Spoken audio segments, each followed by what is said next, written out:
بسم اللہ الرحمن الرحیم۔ پارا نمبر 2 ہمارا ریمیننگ ہے، اسے ہم سٹارٹ کر رہے ہیں۔ آیت نمبر ہے ہماری 232، 231 تک ہم پڑھ چکے ہیں۔ وَإِذَا طَلَّقْتُمُ النِّسَاءَ، وہاں سے شروع ہو رہا ہے۔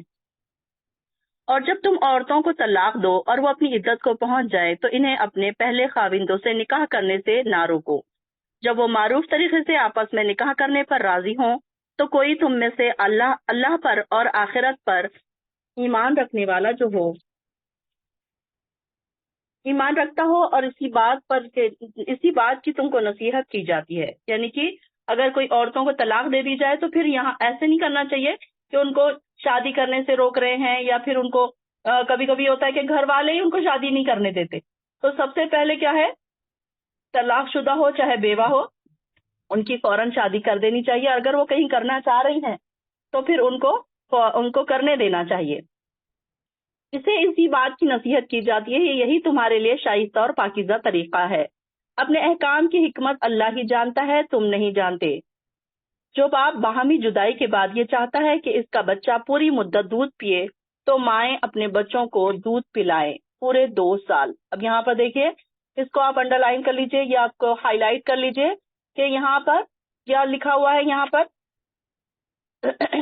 کہ حولینی کاملینی، یعنی کہ حولین مطلب 2 سال، کاملینی یعنی کہ پورے 2 سال دودھ پلانے کی مدت یہاں پر ظاہر ہو رہی ہے۔ یہاں پر ہمیں احکامات کا پتہ چل رہا ہے۔ ہم دیکھ رہے ہیں کہ سورہ بقرہ میں ہمیں مختلف قسم کے احکامات معلوم پڑ رہے ہیں کہ کیا کیا کرنا ہے، کون سے ڈوز ہیں، کون سے ڈونٹس ہیں، کیا کرنا ہے، کس چیز سے رکنا ہے۔ تو یہاں پر دیکھیے کہ آپ کو یہ معلوم ہونا چاہیے کہ سورہ بقرہ میں ہم نے دودھ پلانے کی مدت پڑھی، حیض کے بارے میں پڑھا، طلاق کے بارے میں پڑھا، یہ ساری چیزیں آپ کو یاد ہونی چاہیے۔ اس لیے آپ کو اس کو انڈر لائن کر لینی چاہیے۔ اگلی بار آپ پڑھیں گے تو آپ کو دوبارہ پھر ریوائز ہو جائے گا انشاءاللہ۔ رمضان میں جب آپ دوبارہ پڑھیں گے تو آپ کو ریوائز ہو جائے گا۔ تو یہاں پر حولین کاملین کا کیا مطلب ہے، 2 سال پورے مکمل دودھ پلانا ہے بچوں کو، اور ماں اور بچے کے کھانے اور کپڑے کی ذمہ داری اس پر ہے جس کا بچہ وہ ہے، یعنی کہ باپ کے اوپر کھانا اور کپڑے کی ذمہ داری ہے، اور یہ خرچ وہ دستور کے مطابق ادا کرے گا، مگر کسی پر اس کے مقدور سے زیادہ بار نہ ڈالا جائے گا۔ اب یہ نہیں ہے کہ باپ اگر غریب ہے تو ماں اس کے اوپر اننیسیسری زیادہ پیسوں کا مطالبہ کرے کہ نہیں اب میرے بچے کا اتنا ہی خرچہ ہے، 100 کی بجائے 500 مانگ رہی ہے، تو اس طریقے سے نہیں کرنا چاہیے۔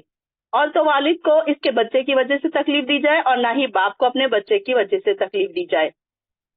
اگر باپ مر جائے تو نان نفقے کی ذمہ داری وارث پر ہے، اور اگر 2 سال سے پہلے وہ دونوں باہمی رضامندی اور مشورے سے دودھ چھڑانا چاہیں تو اس پر کچھ گناہ نہیں، اور اگر تم اپنی اولاد کو کسی دایا سے دودھ پلوانا چاہو تو بھی کوئی حرج کی بات نہیں۔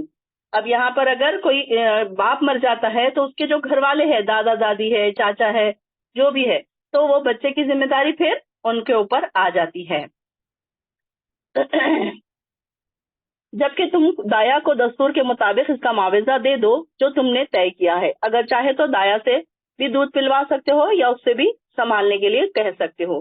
اللہ سے ڈرتے رہو اور جان لو جو کچھ بھی تم کرتے ہو اللہ تعالیٰ اسے خوب دیکھ رہا ہے۔ اور تم میں سے جو لوگ فوت ہو جائیں اور ان کی بیویاں زندہ ہوں تو ایسی بیواؤں کو 4 ماہ 10 دن انتظار کریں۔ 4 ماہ 10 دن 4 اشہر و عشرہ، اس کو بھی آپ انڈر لائن کر لیجئے۔ آپ کو پتا ہونا چاہیے کہ قرآن میں کہاں کہاں نمبرز آئے ہیں، مہینوں کی گنتی کہاں کہاں آئی ہے۔ دودھ پلانے کی عدت جیسے ہم نے ابھی مدت ہم نے ابھی انڈر لائن کی، اسی طریقے سے یہاں پر بیوہ کی عدت بھی انڈر لائن کر لیجئے۔ تو یہ کیا ہے، 4 ماہ 10 دن، یہ تو جنرلی سب کو پتا ہی ہوتا ہے، لیکن آپ لوگوں کو یہ بتانا آنا چاہیے کہ ہم نے سورہ بقرہ میں یہ بات پڑھی تھی۔ جب ان کی عدت پوری ہو جائے تو اپنے حق میں جو کچھ وہ معروف طریقے سے کریں، تم پر اس کا کچھ گناہ نہیں، اور جو کچھ تم کرتے ہو اللہ تعالیٰ اس سے خبردار ہے۔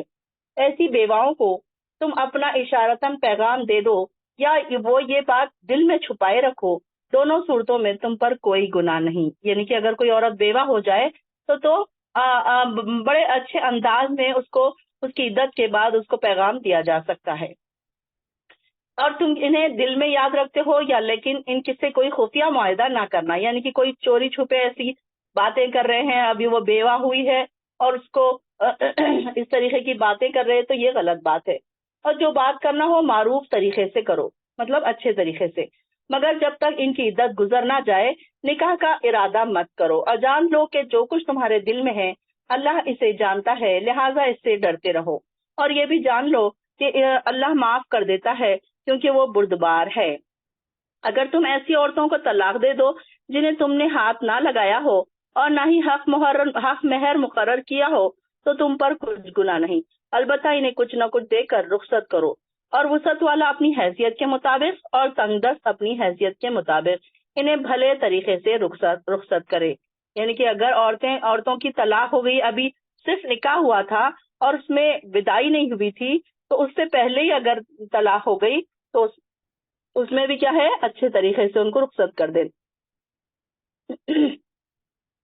یہ نیک آدمیوں پر حق ہے، اگر انہیں تم ہاتھ لگانے سے پہلے طلاق دو مگر ان کا حق مہر مقرر ہو چکا تو طے شدہ حق کا مہر آدھا ادا کرنا پڑے گا، نصف، یعنی کہ اگر پہلے سے مہر بھی ادا ہو گیا تو اس کے لیے آدھا ادا کرنا پڑے گا، پورا نہیں، الا یہ کہ وہ عورتیں خود معاف کر دے یا مرد جس کے اختیار میں عقد نکاح ہے فراخ دلی سے کام لے اور پورا مہر دے دے۔ اب اس میں دو وہی پاسبلٹیز ہو سکتی ہے، یا تو عورت پورا ہی معاف کر دے یا تو آدمی جتنا کہ پورا مہر تھا آدھا دینے کے بجائے وہ پورا ہی دے دے، اور تم درگزر کرو اور پورا کا پورا حق مہر دے دو تو یہ تقوی سے قریب تر ہے۔ اور باہمی معاملات میں فیاضی کو نہ بھولو، جو کچھ تم کرتے ہو اللہ تعالیٰ اسے یقیناً دیکھ رہا ہے۔ اپنی سب نمازوں کی حفاظت کرو بالخصوص درمیانی نماز کی۔ اور صلاۃ الوسطیٰ کس کو کہا جاتا ہے؟ یہاں پر صلاۃ الوسطیٰ سے مراد عصر کی نماز ہے۔ اور اللہ کے حضور ادب سے کھڑے ہوا کرو، وقوموا للہ قانتین، جب ہم نماز کے لیے کھڑے ہوں تو کیا ہو، ہماری کھڑے ہونے میں خشوع اور خضوع ہو، ہم یہ سوچ کر کھڑے رہیں کہ اللہ کے سامنے ہم کھڑے ہیں، اللہ تعالیٰ ہمیں دیکھ رہا ہے، اللہ تعالیٰ سے ہم بات کر رہے ہیں، اللہ تعالیٰ سے ہم سن رہے ہیں، اللہ تعالیٰ ہمیں سن رہا ہے، تو یہ سوچ کر ہم کھڑے رہیں گے تو ایک ادب کی حالت ہوگی۔ اگر تم حالت خوف میں ہو تو خواہ پیدل ہو یا سوار پر ہو، جیسے ممکن ہو نماز ادا کر لو، مگر جب امن میسر آئے تو اللہ کو اسی طریقے سے یاد کرو اس نے تمہیں سکھایا ہے، جسے تم پہلے نہیں جانتے تھے۔ اب یہ کون سی نماز ہے؟ نماز خوف جس کو کہا جاتا ہے۔ نماز خوف کب پڑھی جاتی ہے؟ اب یہ تو پہلے کے زمانے میں نماز خوف جنگوں کے درمیان پڑھی جاتی تھی، تو جب جنگ ہوتی تھی، اب یہ دیکھیے یہاں سے ہمیں ایک بات یہ پتہ چل رہی کہ جنگ بھی چل رہی ہے تو یہاں پر نماز معاف نہیں کی گئی۔ نماز کیا ہے؟ ایسے وقتوں میں کہ جب کہ جنگ چل رہی ہے تو بھی نماز معاف نہیں ہے، تو اس وقت کیا ہوتا تھا، نماز خوف کیسے پڑھتے تھے یہ لوگ کہ سامنے کی جو ایک جماعت ہے وہ دشمنوں سے لڑتی رہتی تھی اور پیچھے کی جو جماعت ہے، پیچھے کی جو لائن ہے وہ کیا کرتے تھے، جماعت بنا کر نماز پڑھتے تھے۔ ایک شخص انہیں امام بن کر نماز پڑھا رہا ہوتا تھا، جب ان کی ایک رکعت ہو جاتی تو وہ آگے کی صف میں چلے جاتے اور وہ لڑنے کھڑے ہو جاتے، اور جو لڑ رہی تھی صف وہ آ کر پیچھے جماعت کو کھڑے ہو جاتی، یعنی کہ ایک رکعت انہوں نے پڑھی پھر ایک رکعت انہوں نے پڑھی، پھر اس طریقے سے دونوں اپنی اپنی 2 رکعت مکمل کرتے تھے۔ تو اس کو کیا کہتے ہیں؟ نماز خوف۔ لیکن آج کل تو الحمدللہ ہم کو ایسے واقعات نہیں پیش آتے ہیں، نماز خوف پڑھنے کا موقع نہیں آتا ہے، لیکن ہاں ہمیں اس بات کا اندازہ ہوتا ہے کہ کتنی ہی مشکل پریشانی کا وقت ہو ہمیں نماز قضا نہیں کرنی چاہیے۔ اب یہ دیکھیے نا کہ اتنا مشکل وقت تھا کہ دشمن سامنے کھڑے ہیں، لیکن اس وقت بھی اللہ تعالیٰ نے یہ نہیں کہا کہ تم قضا کر لو، بلکہ وقت پر نماز ادا کرنے کی ہمیں فضیلت پتہ چل رہی ہے کہ ایسے ہی وقتوں میں وہ لوگوں نے نمازیں اپنی قضا نہیں کی، اور ہم اپنے آپ کو دیکھیں کہ ہم چھوٹی چھوٹی چیزوں پر اپنی نمازیں قضا کر رہے ہوتے ہیں۔ کوئی مہمان آ گئے قضا کر لی، کئی باہر چلے گئے قضا کر لی، کوئی کسی کے گھر جانا ہے، کوئی دعوت میں چلے گئے قضا کر لی، آرام سے۔ کچھ بہنوں کو میں نے دیکھا ہے اکثر آرام سے کہہ دیتے ہیں کہ ہم قضا پڑھ لیں گے، تو یہ بہت ہی غلط بات ہے۔ قضا پڑھنے کی جو عادت ایک بار انسان کو ہو جاتی ہے پھر وہ اتنا نماز کو فار گرانٹیڈ لینے لگ جاتا ہے۔ تم میں سے جو لوگ فوت ہو جائیں اور ان کی بیویاں موجود ہوں تو وہ اپنی بیویوں کے حق میں وصیت کر جائیں کہ سال بھر انہیں نان نفقہ دیا جائے اور گھر سے نہ نکالا جائے۔ اب یہ یہاں پر بیوہ کے جو نان نفقے کا متعلق احکام تھے اب یہ منسوخ ہو گئے۔ پہلے ان کے وراثت میں حصہ نہیں تھا، ان کے وراثت میں حصہ نہیں تھا، بلکہ ان کو کیا کرنا ہوتا تھا کہ 1 سال تک ان کو گھر ہی میں رہنے دینا، ان کو کھلانا پلانا، ان کا ساری ذمہ داری وہ ان کے جو وارث تھے مرنے والے کے اس پر ہوتا تھا. بعد میں جب وراثت کا مسئلہ آیا، وراثت تقسیم ہوئی اور بیوی کا جب حصہ آ گیا تو یہ والی جو آیت ہے یہ منسوخ ہو گئی. لیکن اگر ان عورتوں کے ذہن میں اپنے لیے کوئی اچھی تجویز ہو یا وہ خود گھر سے گھر چلی جائیں تو تم پر کوئی گرفت نہیں. اور اللہ تعالیٰ صاحب اقتدار اور اختیار اور حکمت والا ہے. اس طرح متعلقہ عورتوں کو معروف طریقے سے کچھ دے دلا کر رخصت کرنا چاہیے اور یہ بات پرہیزگاروں کے لیے انتہائی ضروری ہے. اللہ تعالیٰ اسی انداز سے اپنے احکام صاف صاف بیان کرتا ہے. امید ہے کہ تم سمجھ بوجھ سے کام لوگے. کیا آپ نے ان لوگوں کے حال پر غور نہیں کیا جو موت کے ڈر سے اپنے گھروں سے نکل گئے تھے، حالانکہ وہ ہزاروں کی تعداد میں تھے. اب یہاں سے دوسرا واقعہ شروع ہو رہا ہے کہ یہاں پر اللہ تعالیٰ نے انہیں کہا مر جاؤ، چنانچہ وہ راستے میں ہی مر گئے. اللہ تعالیٰ نے انہیں پیغمبر کی دعا کی وجہ سے زندہ کیا. اب یہاں پر یہ دیکھیے کہ یہ کون سے تھے، یہ لوگ طاعون کے خوف سے بھاگنے والے بنی اسرائیل تھے. یہ بنی اسرائیل تھے کہ یہاں پر ایک شہر میں، کسی شہر میں یہ رہتے تھے. واقعہ جب ہوا تو اسرائیل کے کچھ لوگ کسی شہر میں رہتے تھے، وہاں پر کیا ہوا تھا، طاعون کی وبا پھیل گئی تھی. تو اس میں ان لوگوں نے انہوں نے سوچا کہ یہاں پر ہم مر جائیں گے، تو اس لیے انہوں نے کیا کیا، ہزاروں کی تعداد میں نکل کر باہر دوسرے کوئی آس پاس کہیں جانے کا انہوں نے ارادہ کیا، قصد کیا. تو اب یہ کیا ہوا کہ اب جب وہ نکلے راستے میں، تو راستے میں ہی اللہ تعالیٰ کا حکم آیا کہ تم مر جاؤ سارے کے سارے. تو وہ سارے کے سارے وہیں پر مر گئے. تو انہیں یہ بتانا مقصود تھا کہ تم بیماری سے نہیں مر سکتے بلکہ اللہ کے حکم سے تم مر سکتے ہو.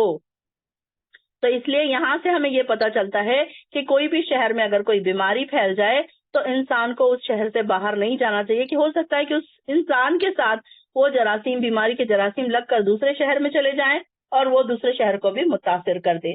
تو اس لیے اللہ تعالیٰ نے کیا کیا کہ ان کو موت کی نیند سلا دیا. پھر بعد میں کیا ہوا کہ کئی مدت کے بعد ایک حزقیل بلکہ پیغمبر تھے جو سیدنا موسیٰ علیہ السلام کے تیسرے خلیفہ تھے، تو وہ ادھر سے گزرے اور انہوں نے یہ صورتحال دیکھی تو انہوں نے اللہ تعالیٰ سے دعا کی اور ان کی مہربانی کی وجہ سے ان کی دعا قبول ہوئی اور اللہ تعالیٰ نے پھر ان ساروں کو پھر زندہ کیا. اور اللہ تعالیٰ یقیناً بڑا فضل والا ہے، لیکن لوگوں کو اکثر ایسی ہی اللہ کا شکر ادا نہیں، لوگ پھر بھی اکثر لوگ اللہ کا شکر ادا نہیں کرتے. وَلَكِنَّ أَكْثَرَ النَّاسِ لَا يَشْكُرُونَ 243 آیت ہماری ختم ہوئی ہے. اور اللہ کی راہ میں جہاد کیا کرو، یعنی موت سے ڈرو اور موت سے نہ ڈرو، اور جان لو کہ اللہ تعالیٰ ایک کی سننے والا ہے اور سب کی سننے والا اور جاننے والا ہے. یعنی کہ جہاد میں لوگ کیا ہے، موت کے ڈر سے نہیں جاتے ہیں یہ سوچتے ہیں لوگ کہ ہم مر جائیں گے. تو یہاں پر کہا جا رہا ہے کہ موت سے مت ڈرو، موت تو کہیں بھی آنی ہے. کون ہے؟ اور آگے آ رہا ہے من ذا الذی یقرض اللہ قرضا حسنا، کون ہے جو اللہ کو قرض حسنا دے تو اللہ اسے کئی گنا بڑھا چڑھا کر زیادہ دے گا. اور اللہ ہی لوگوں کا رزق تنگ اور کشادہ کرتا ہے، اسی کی طرف تم لوٹائے جاؤ گے. اب قرض حسنا کیا ہے؟ قرض حسنا سے مراد ایسا قرض ہے جو محض اللہ کی رضا کے لیے فقیروں اور رشتہ داروں، مسکینوں کو دیا جائے اور پھر دینے کے بعد انہیں تنگ نہ کیا جائے، اور قرضہ دینے کے بعد انہیں جتلایا بھی نہیں جائے. تو یہ قرض حسنا ہے. اور اس میں اب یہ قرض حسنا کس کو دیا جا سکتا ہے؟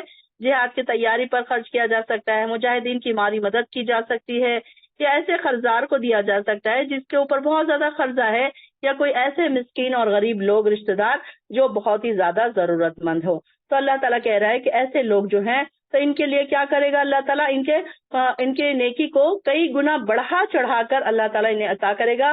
اور اللہ ہی لوگوں کا رزق تنگ اور کشادہ بھی کرتا ہے اور اسی کی طرف لوٹائے جاؤ گے. ایک حدیث میں آتا ہے کہ ایسے قرضے کو اللہ تعالیٰ 700 گنا تک بلکہ اس سے بھی کہیں زیادہ بڑھا دیتے ہیں. اور اس کی بڑھوتری کا انحصار دو باتوں پر ہے. ایک تو یہ خالص اللہ کی رضامندی کے لیے خرچ کیا جائے، اور دوسرے یہ کہ دل کی پوری خوشی کے ساتھ خرچ کیا جائے. مطلب یہ نہیں سوچنا چاہیے کہ اب ہم خرچ کر دیں گے تو ہمارا کم ہو جائے گا، اب ہمیں پریشانی ہوگی، اب ہم کیسے پورا مہینہ چلائیں گے، اب ہم نے کیوں دے دیا، ہم نے دینا نہیں چاہیے تھا. اس طریقے کی بات دل میں نہیں آنی چاہیے، بلکہ دینے کے بعد انسان کو مطمئن ہو جانا چاہیے. کیا آپ نے سیدنا موسیٰ کے بعد بنی اسرائیل کے سرداروں کے معاملے پر بھی غور کیا جب انہوں نے اپنے نبی سے کہا ہمارے لیے ایک بادشاہ مقرر کر دو؟ تاکہ ہم اللہ کی راہ میں جہاد کریں۔ نبی نے ان سے کہا کہیں ایسی بات نہ ہو کہ تم پر جہاد فرض کر دیا جائے اور تم لڑنے سے انکار کر دو۔ وہ کہنے لگے کہ یہ کیسے ہو سکتا ہے ہم اللہ کی راہ میں جہاد نہ کریں جبکہ ہمیں ہمارے گھروں سے نکال کر ہمارے بچوں سے جدا کر دیا گیا۔ پھر جب ان پر جہاد فرض کیا گیا تو سوائے چند آدمیوں کے سبھی اپنے اپنے گھروں اپنے وعدے سے پھر گئے، اور اللہ تعالیٰ ظالموں کو خوب جانتا ہے۔ اب یہاں پر دیکھیے بنی اسرائیل کی قیادت میں کیا ہوا۔ بنی اسرائیل کے پاس کیا دستور رہتا تھا کہ ان کے حکمران ہی ان کے انبیاء ہوا کرتے تھے۔ ان کے پاس جو حاکم رہتا تھا وہی ان کے انبیاء بھی انہی کے حاکم ہی رہتے تھے۔ تو یہاں پر انہوں نے کیا کیا کہ یہ مطالبہ کیا کہ ہم کو کیا چاہیے، ایک بادشاہ چاہیے کہ ہم بادشاہ کی قیادت میں جنگ کریں، جہاد کریں، اور ہم کیا کریں گے کہ جو ہم پر ظلم ہو رہا ہے تو وہ ظلم کے خلاف ہم لڑائی کریں گے۔ ان کے نبی نے ان سے کہا اللہ نے تمہارے لیے طالوت کو بادشاہ مقرر کیا ہے۔ وہ کہنے لگے بھلا ہم پر حکومت کا حقدار وہ کیسے بن سکتا ہے۔ اب یہاں پر دیکھیے جب اللہ تعالیٰ نے جب اسرائیل نے مطالبہ کیا تو طالوت کو ان کا بادشاہ مقرر کیا گیا، جو کہ ایک 30 سالہ خوبصورت اور خود آور شخص تھا۔ اس پر کئی لوگوں نے اعتراض کیے کہ طالوت کے پاس نہ مال ہے، نہ دولت ہے، نہ شاہانہ ٹھاٹ باٹ ہے، بھلا یہ ہمارا بادشاہ کیسے بن سکتا ہے؟ اس سے تو اچھے ہم ہی ہیں جو بادشاہ کے حقدار ہے۔ اس کے جواب میں اللہ تعالیٰ نے کیا کہا کہ قیادت کے لیے مال و دولت کی ضرورت نہیں ہوتی، بلکہ ذہنی اور جسمانی صلاحیتوں کی ضرورت ہوتی ہے، اور وہ طالوت میں موجود ہے جو تم سے بہت زیادہ ہے، لہذا تم اب فضول بحثوں میں مت پڑو۔ اب یہاں پر ذہنی اور جسمانی طاقت کے حساب سے وہ بہت زیادہ تھا وسعت میں۔ ان کے نبی نے ان سے کہا طالوت کی بادشاہی کی علامت یہ ہے کہ اس کے عہد حکومت میں تمہارے پاس وہ صندوق آئے گا جس میں تمہارے رب کی طرف سے سکون قلب کا سامان ہے، اور وہ باقی ماندہ اشیاء بھی جو آل موسیٰ اور آل ہارون نے چھوڑی تھی۔ اس صندوق کو فرشتے اٹھا لائیں گے، اور اگر تم ایمان والے ہو تو اس واقعے میں تمہارے لیے کافی نشانی ہے۔ اب یہ دیکھیے کہ جو اب بادشاہ کون ہے کیسے پتا چلے گا؟ تو یہ جو صندوق جس کا نام کہا جا رہا ہے اس کو تابوت سکینہ کہا جاتا ہے۔ اس صندوق کو یعنی کہ اس صندوق کا نام تابوت سکینہ، اس میں کیا تھا؟ موسیٰ، آل موسیٰ اور ہارون کے تبرکات رکھے ہوئے تھے، مثلا پتھر کی تختیاں تھی جو کوہ طور پر ملی تھی، اللہ تعالیٰ نے سیدنا موسیٰ کو عطا کی تھی جو، اور توریت کا اصل نسخہ بھی موجود تھا جو انہوں نے موسیٰ علیہ السلام نے خود لکھوایا تھا، اور ایک بوتل میں من تھا جو بنی اسرائیل پر نازل ہوتا رہا، اور اس میں موسیٰ علیہ السلام کا عصا بھی تھا جو سانپ بن جایا کرتا تھا۔ یہ کچھ تھا جو بنی اسرائیل کے سکون قلب کا سامان تھا جو اس صندوق میں محفوظ تھا، ہر وقت ان کے پاس رہتا تھا۔ اور جب دشمن سے جنگ ہوئی تو انہوں نے کیا کیا کہ اس صندوق یہ کیا کرتے تھے، جب بھی دشمن سے جنگ ہوتی تھی تو اس صندوق کو آگے رکھ دیتے تھے اور ہمیشہ فتح ان کو ملتی تھی۔ ایک لڑائی کے موقع پر کیا ہوا کہ طالوت بادشاہ نے ان پر غالب آ کر وہ صندوق ان سے چھین لیا، اور وہ لوگ اسے اپنے ساتھ لے کر چلے گئے۔ اب اس صندوق کے چھن جانے کو بنی اسرائیل کیا سمجھتے تھے؟ اپنی نحوست سمجھتے تھے، اور یہ سمجھتے تھے کہ اب یہ اس کے جانے کی وجہ سے ہمیں کوئی کامیابی نہیں ملے گی۔ تو تابوت سکینہ کا طالوت تک کیسے پہنچنا طے پایا کہ اللہ تعالیٰ نے بنی اسرائیل کو یہ بتایا کہ اگر طالوت کے دور میں وہ چھنا ہوا صندوق تمہیں واپس مل جائے تو سمجھ لینا کہ یہ طالوت کو فی الواقع اللہ تعالیٰ نے ہی بادشاہ مقرر کیا۔ یعنی کہ اب وہ صندوق کس کے گھر کے سامنے آ کر فرشتوں نے کیا کیا کہ وہ صندوق لا کر طالوت کے گھر کے سامنے رکھ دیا، اور ان چھیننے والے مشرکوں کے شہر میں اب یہ کیسے ہوا کہ وہ جنہوں نے یہ صندوق لے کر گئے تھے تو انہوں نے کیا کیا کہ ان کے پاس وبائیں پھیلنے لگی، اب وہاں پر پریشانیاں آنے لگی، تو انہوں نے کیا سمجھا کہ یہ صندوق جو ہے ہماری نحوست کا سامان ہے، تو انہوں نے کیا کیا ایک بیل گاڑی پر صندوق کو رکھ کر اسے ہانک دیا، مطلب اس کو ڈھکیل دیا دوسری طرف۔ چنانچہ فرشتے اس بیل گاڑی کو ہانک کر بنی اسرائیل تک لے آئے اور اسے طالوت کے گھر کے سامنے چھوڑ گئے۔ اب یہ طالوت کی اہمیت اللہ تعالیٰ کو بڑھانی تھی بنی اسرائیل کے دل میں، تو اب یہ انہوں نے اللہ تعالیٰ نے کیا کیا کہ طالوت کے گھر کے سامنے اس صندوق کو رکھ دیا فرشتوں نے لا کر۔ اس طرح ایک طرف تو اللہ تعالیٰ کی طرف سے بنی اسرائیل پر حجت تمام ہو گئی، اور دوسری طرف بنی اسرائیل کے حوصلے بڑھ گئے، انہوں نے طالوت کو اپنا بادشاہ تسلیم کر لیا۔ اگر تم ایمان لانے والے ہو تو اس واقعے میں تمہارے لیے بہت بڑی کافی نشانیاں ہیں کہ جب طالوت اپنے لشکروں سمیت چل پڑا تو اس نے ان سے کہا کہ راستے میں ایک نہر ہے جس سے اللہ تمہیں آزمانے والا ہے. جس نے اس نہر سے سیر ہو کر پانی پی لیا وہ میرا ساتھی نہیں، میرا ساتھی وہ ہے جو اسے نہ چکھے. اللہ یہ کہ وہ چلو بھر پانی لے لے. اب یہاں پر ان کے لیے ایک شرط کیا لگائی گئی کہ جب بادشاہ طالوت کی قیادت میں اسرائیل کا ایک لشکر جالوت کے مقابلے کے لیے نکل کھڑا ہوا تو طالوت نے پہلے ہی کہہ دیا کہ جس نے بزدلی دکھانا ہو وہ ہمارے ساتھ نہ چلے. بنی اسرائیل زبانی باتوں میں تو بڑے دلیر تھے لیکن ویسے ہی چلنے کے لیے تیار تھے، لیکن ان کی تعداد سب سے پہلے کتنی تھی؟ 70,000 ہو گئی تھی. راستے میں ایک منزل پر پانی نہ ملا تو طالوت سے شکایت کی. طالوت نے کہا کہ آگے ایک نہر آ تو رہی ہے مگر اب تم لوگ اس میں کیا کرو، سیر ہو کر پانی نہیں پینا بلکہ ایک آدھا گھونٹ پی سکتے ہو، ایک چلو بھر کے پانی پی سکتے ہو. یہ تمہارے پروردگار کی طرف سے ایک آزمائش ہے، اور اگر تم اپنی پیاس بھی برداشت نہ کر سکے تو لڑائی میں کیا کارنامہ سر انجام دو گے. یعنی کہ یہ آزمائش تھی کہ اگر یہ اپنی کیا کر سکتے، پیاس برداشت کر سکتے ہیں یا نہیں کر سکتے. تو یہ ان کو بھی دیکھنا تھا. اور انسان جب بہت زیادہ پانی پی لے یا کھانا کھا لے تو پھر کیا ہوتا ہے، انسان سست ہو جاتا ہے، وہ چلنے پھرنے کے قابل نہیں رہتا. اس لیے بھی انہیں یہ کہا گیا تھا. جب پھر وہ نہر آئی تو سب نے سیر ہو کر پانی پی لیا، لیکن بعض نے صرف منہ میں تھوڑا سا پانی ڈالا. اور مویشیوں کی طرح کچھ لوگ ایسے تھے کہ مویشیوں کی طرح پیاسے اونٹوں کی طرح انہوں نے پانی پینا شروع کر دیا. اب بہت زیادہ پانی پینے سے ان کے بدن ٹوٹنے لگے، تھوڑا سا فاصلہ چل کر گر پڑے اور کہنے لگے اب ہمیں جالوت اور اس کے لشکر سے لڑنے کی طاقت نہیں رہی. اب یہاں پر دیکھیے کہ طالوت کی تعداد کی لشکر کتنی تھی. جن لوگوں نے اپنی پیاس برداشت کی تھی ان کی تعداد صرف 313 تھی، اور اس کے لگ بھگ انہیں صبر کرنے والوں میں بوڑھے نبی سموئیل تھے، سیدنا داؤد علیہ السلام تھے، ان کے باپ اور ان کے 6 بھائی شامل تھے. اور یہی سب سارے کے سارے جنگ جتنی اصحاب بدر کی تعداد تھی وہی اتنی تعداد باقی رہے گی. یعنی کہ پہلے جب یہ چلے تھے کتنے تھے؟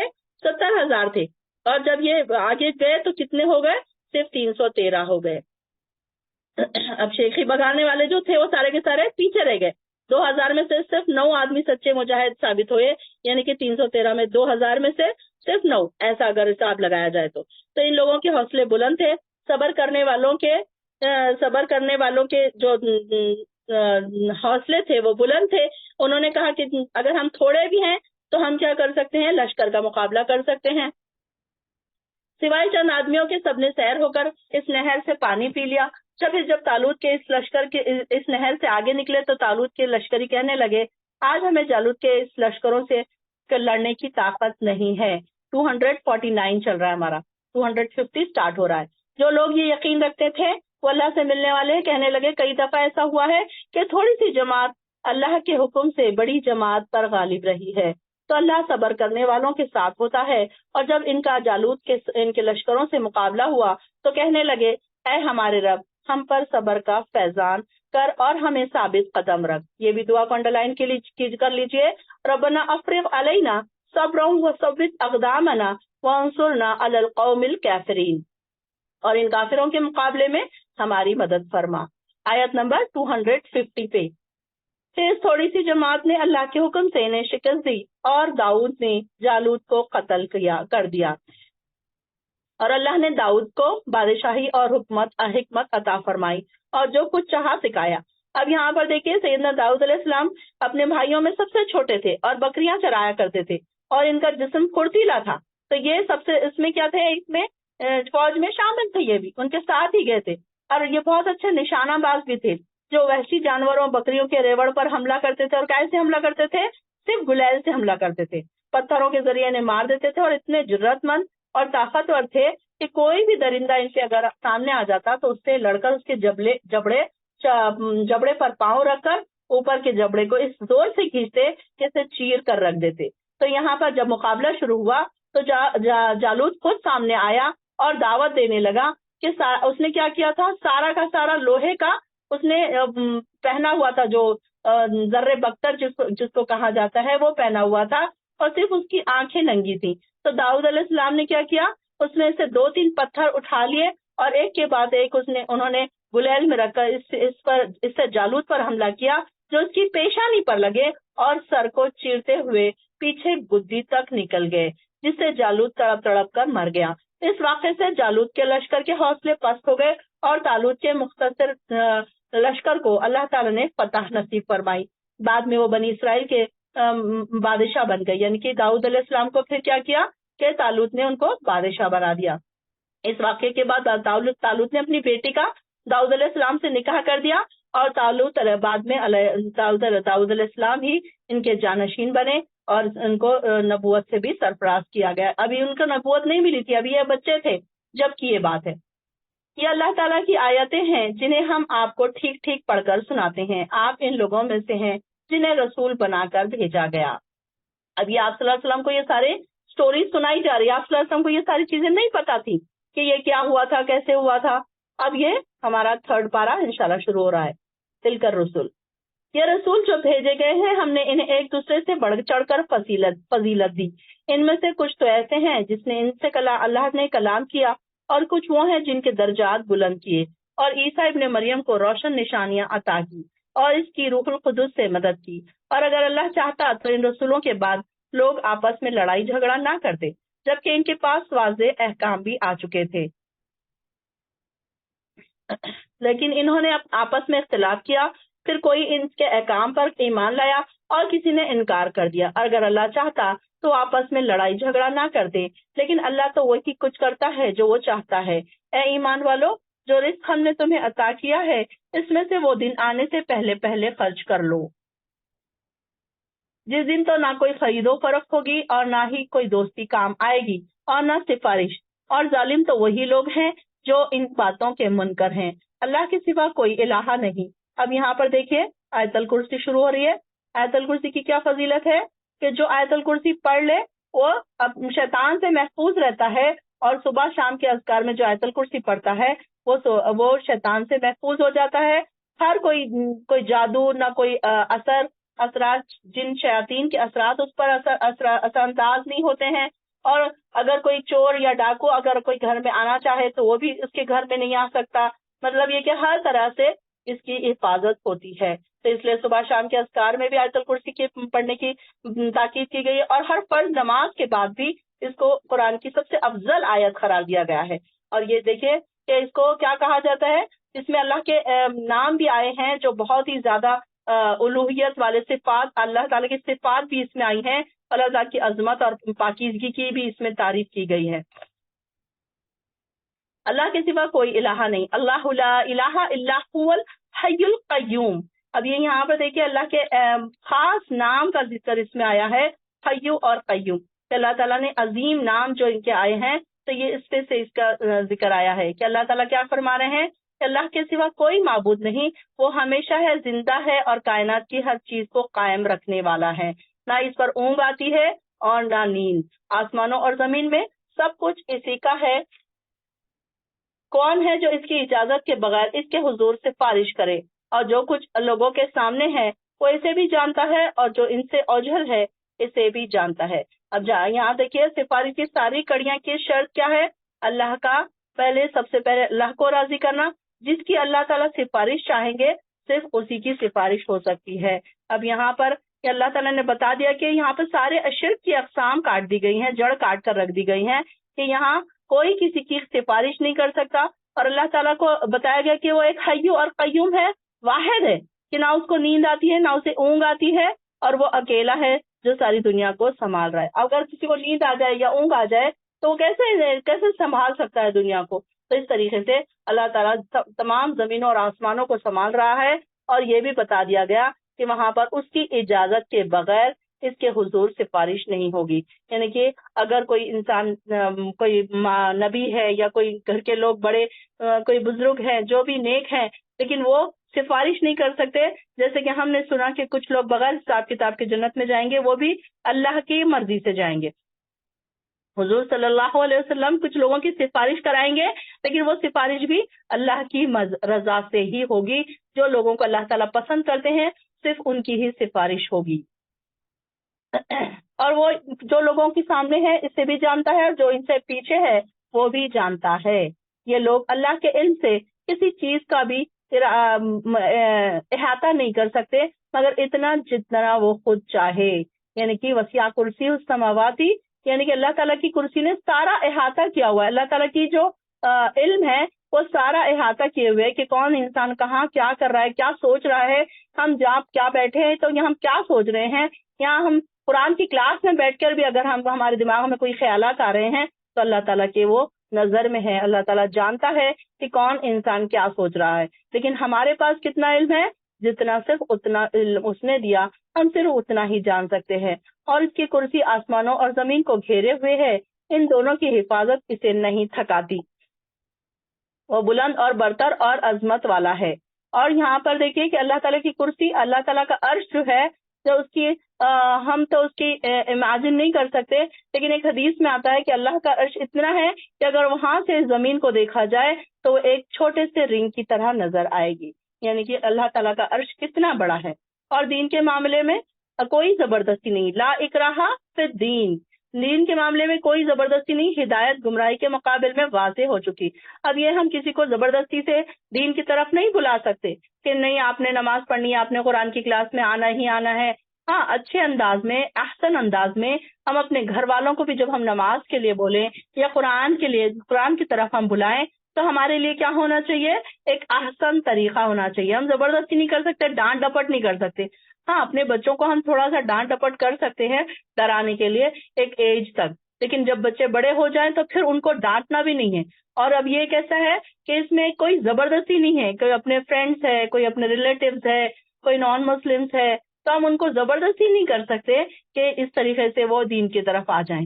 تو دین کی طرف آنے کے لیے بڑے اچھے احسن انداز میں ان کو دعوت دینی ہے. آپ کا جو عمل ہے وہ سامنے والوں کو ایسا امپریس کرنے والا ہو کہ وہ خود ہی دین کی طرف آ جائیں.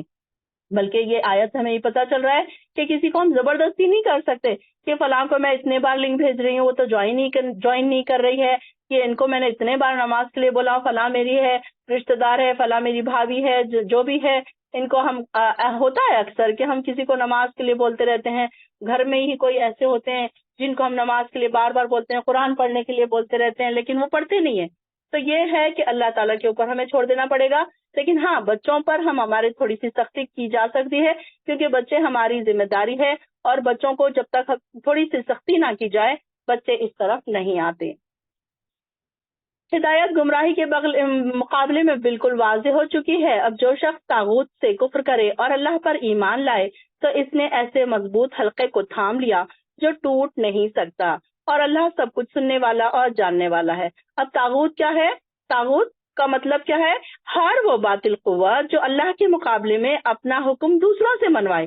کیا لوگ اللہ کے سامنے سر جھکانے کے بجائے وہ ایسی طاقتوں کے سامنے سر جھکا دیں جیسے کہ اپنا نفس ہے. سب سے بڑا طاغوت کون سا ہے؟ اپنا نفس.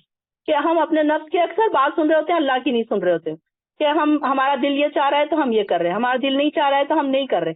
طاغوت شیطان کو بھی کہا جاتا ہے, شیطان کے بہکاوے کو بھی طاغوت کہا جاتا ہے. تو طاغوت کیا ہے؟ ایسی طاقتیں جو ہم کو اللہ تعالیٰ سے دور کر دے اور ہم اپنے ارادے سے, اپنے دل کے مجبور ہو کر ہم ایسے گناہوں کی طرف بڑھ جائیں. یہ ساری چیزیں طاغوت کہا جائے گا اس کو. یہ جو اللہ تعالیٰ ان لوگوں کا دوست ہے, آیت نمبر ہماری چل رہی 257. اللہ ان لوگوں کا دوست ہے جو ایمان لائے, وہ انہیں کفر اور شرک کے اندھیروں سے نکال کر اسلام کی روشنی کی طرف لے آتا ہے. اب دیکھیے, سب سے پہلے اللہ کے دوست بننے کے لیے ہمیں کیا کرنے کی ضرورت ہے؟ ایمان لانے کی ضرورت ہے, سچا اور پکا ایمان. صرف یہ بولنے سے کافی نہیں کہ ہم مسلمان ہیں, ہم ایمان والے ہیں, بلکہ اللہ تعالیٰ کو ہمیں اپنے عمل سے شو کرنا ہے کہ اللہ تعالیٰ ہم سچ مچ ایمان لائے, ہم سچ مچ اللہ تعالیٰ سے محبت کرتے ہیں. خالی جھوٹے دعوے کرنے سے کہ ہم مسلمان ہیں, ہم ایمان لائے, جب بس 5 ٹائم کی نمازیں کسی طرح پڑھ رہے ہیں ہم, تو کیا ہم اس پر سے ہم بول سکتے ہیں کہ ہم ایمان لائے؟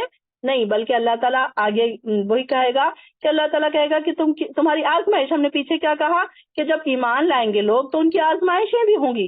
پیچھے ہم نے پڑھا کہ ان کی آزمائش ہوگی بھوک سے, پھلوں سے, ان کی اولادوں سے, اور خوف سے, کن کن چیزوں سے ان کی آزمائش ہوگی. تو یہ ساری چیزیں آزمائش ہوگی پہلے, پھر اللہ تعالیٰ ان کو کفر کے اندھیروں سے نکال کر روشنی کی طرف لے کر آئے گا. اب یہ دیکھیے کہ کیسا ہے انسان, ہر انسان اندھیروں میں پھنسا ہوا ہے, کوئی یہ نہ سوچے کہ میں تو بڑا نیک ہوں، میں تو بڑے نمازیں پڑھتا ہوں، میں تو بڑا قرآن پڑھتا ہوں. کوئی نہ کوئی کسی کا اندھیرا کم ہے، کسی کا اندھیرا زیادہ ہے، کوئی کم اندھیروں میں ہے، کوئی کم. یہ کیا ہے سارے کی ساری کہ ہمیں نہیں پتا چلتا کہ ہم کتنے پانی میں ہیں اور کتنے باہر ہیں.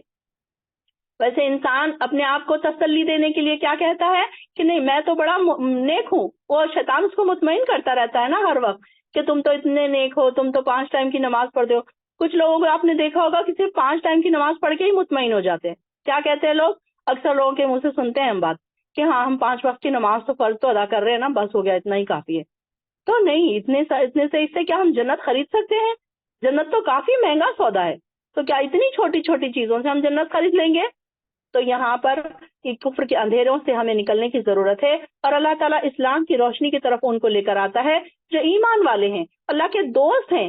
اللہ تعالیٰ ہم کو اپنا دوست بنا. اللہم انی اسألک حبک وحب من یحبک والعمل الذی یبلغنی حبک، کہ اللہ ہم کو تیری محبت نصیب فرما اور ایسے لوگوں کی محبت نصیب فرما جو جن سے تو محبت کرتا ہے، اور ایسے کام ہم سے کروا جس سے ہم کر کے تیری محبت تک ہم پہنچ سکے. یہ دعا کو یاد کر لیجئے اور دعا کو ہمیشہ پڑھتے رہا کیجئے، تو اللہ کی محبت بھی ہمارے دلوں میں آ جائے گی، اور اللہ تعالیٰ ایسے لوگوں سے ہمیں جوڑ دے گا جن سے اللہ تعالیٰ محبت کرتا ہے.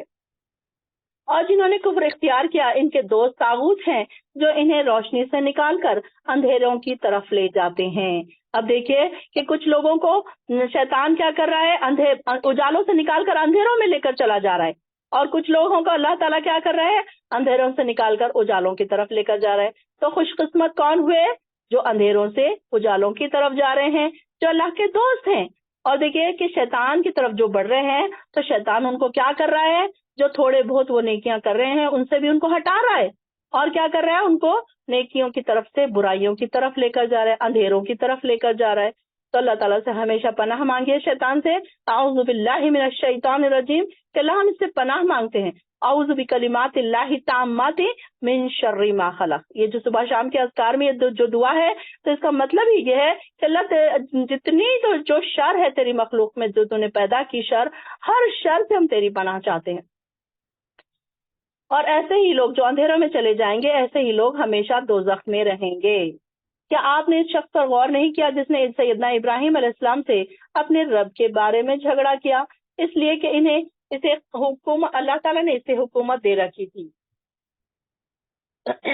اب یہاں پر یہ شخص کون ہے؟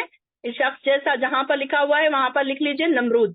نمرود سے ان کی بحث ہوئی تھی نا، حاجہ حجت کی تھی نمرود نے ابراہیم علیہ السلام سے. جب سیدنا ابراہیم نے اپنے رب کے بارے میں جھگڑا کیا، اس لیے کہ اللہ نے انہیں حکومت دے رکھی تھی. جب ابراہیم نے کہا میرا رب وہ ہے جو زندہ کرتا ہے اور مارتا ہے، اور وہ کہنے لگا میں بھی زندہ کرتا ہوں اور میں بھی مار سکتا ہوں. تو اب اس نے کیا کیا، جب ابراہیم علیہ السلام نے اپنے رب کے بارے میں کہا تو اس نے کیا کیا کہ ایک قیدی کو لایا اور اسے قتل کر دیا. اس نے کہا دیکھو میں اس کو مار سکتا ہوں، اور ایک جس پر موت کی سزا تھی اس کو رہا کر دیا. اس نے کہا دیکھو میں نے اس کو زندہ چھوڑ دیا. تو یہ تو دونوں کام میں بھی کرتا ہوں، تو اس میں تمہارے رب کی کیا بڑائی ہے؟ پھر ابراہیم علیہ السلام نے کہا کہ تو سورج کو میرا رب تو سورج کو مشرق سے نکالتا ہے، تو ذرا مغرب سے نکال کر دکھا. تو اب وہ کیا ہوا، کافر ہکا بکا رہ گیا. اللہ تعالیٰ ظالموں کو راہ نہیں سجھاتا. یا اس شخص کے حال پر غور نہیں کیا جو ایک بستی کے قریب سے گزرے. دیکھیے ایک ایک آیت میں ایک ایک سٹوری ہمیں پتا چل رہی ہے. اب ہمیں ایک آیت میں سارا کے سارا سٹوری سمجھ آ جانا چاہیے. اگلی بار جب آپ پڑھیں گے یہ آیت کہ آپ کو یہ دماغ میں آ جانا چاہیے کہ وہ کیا سٹوری تھی.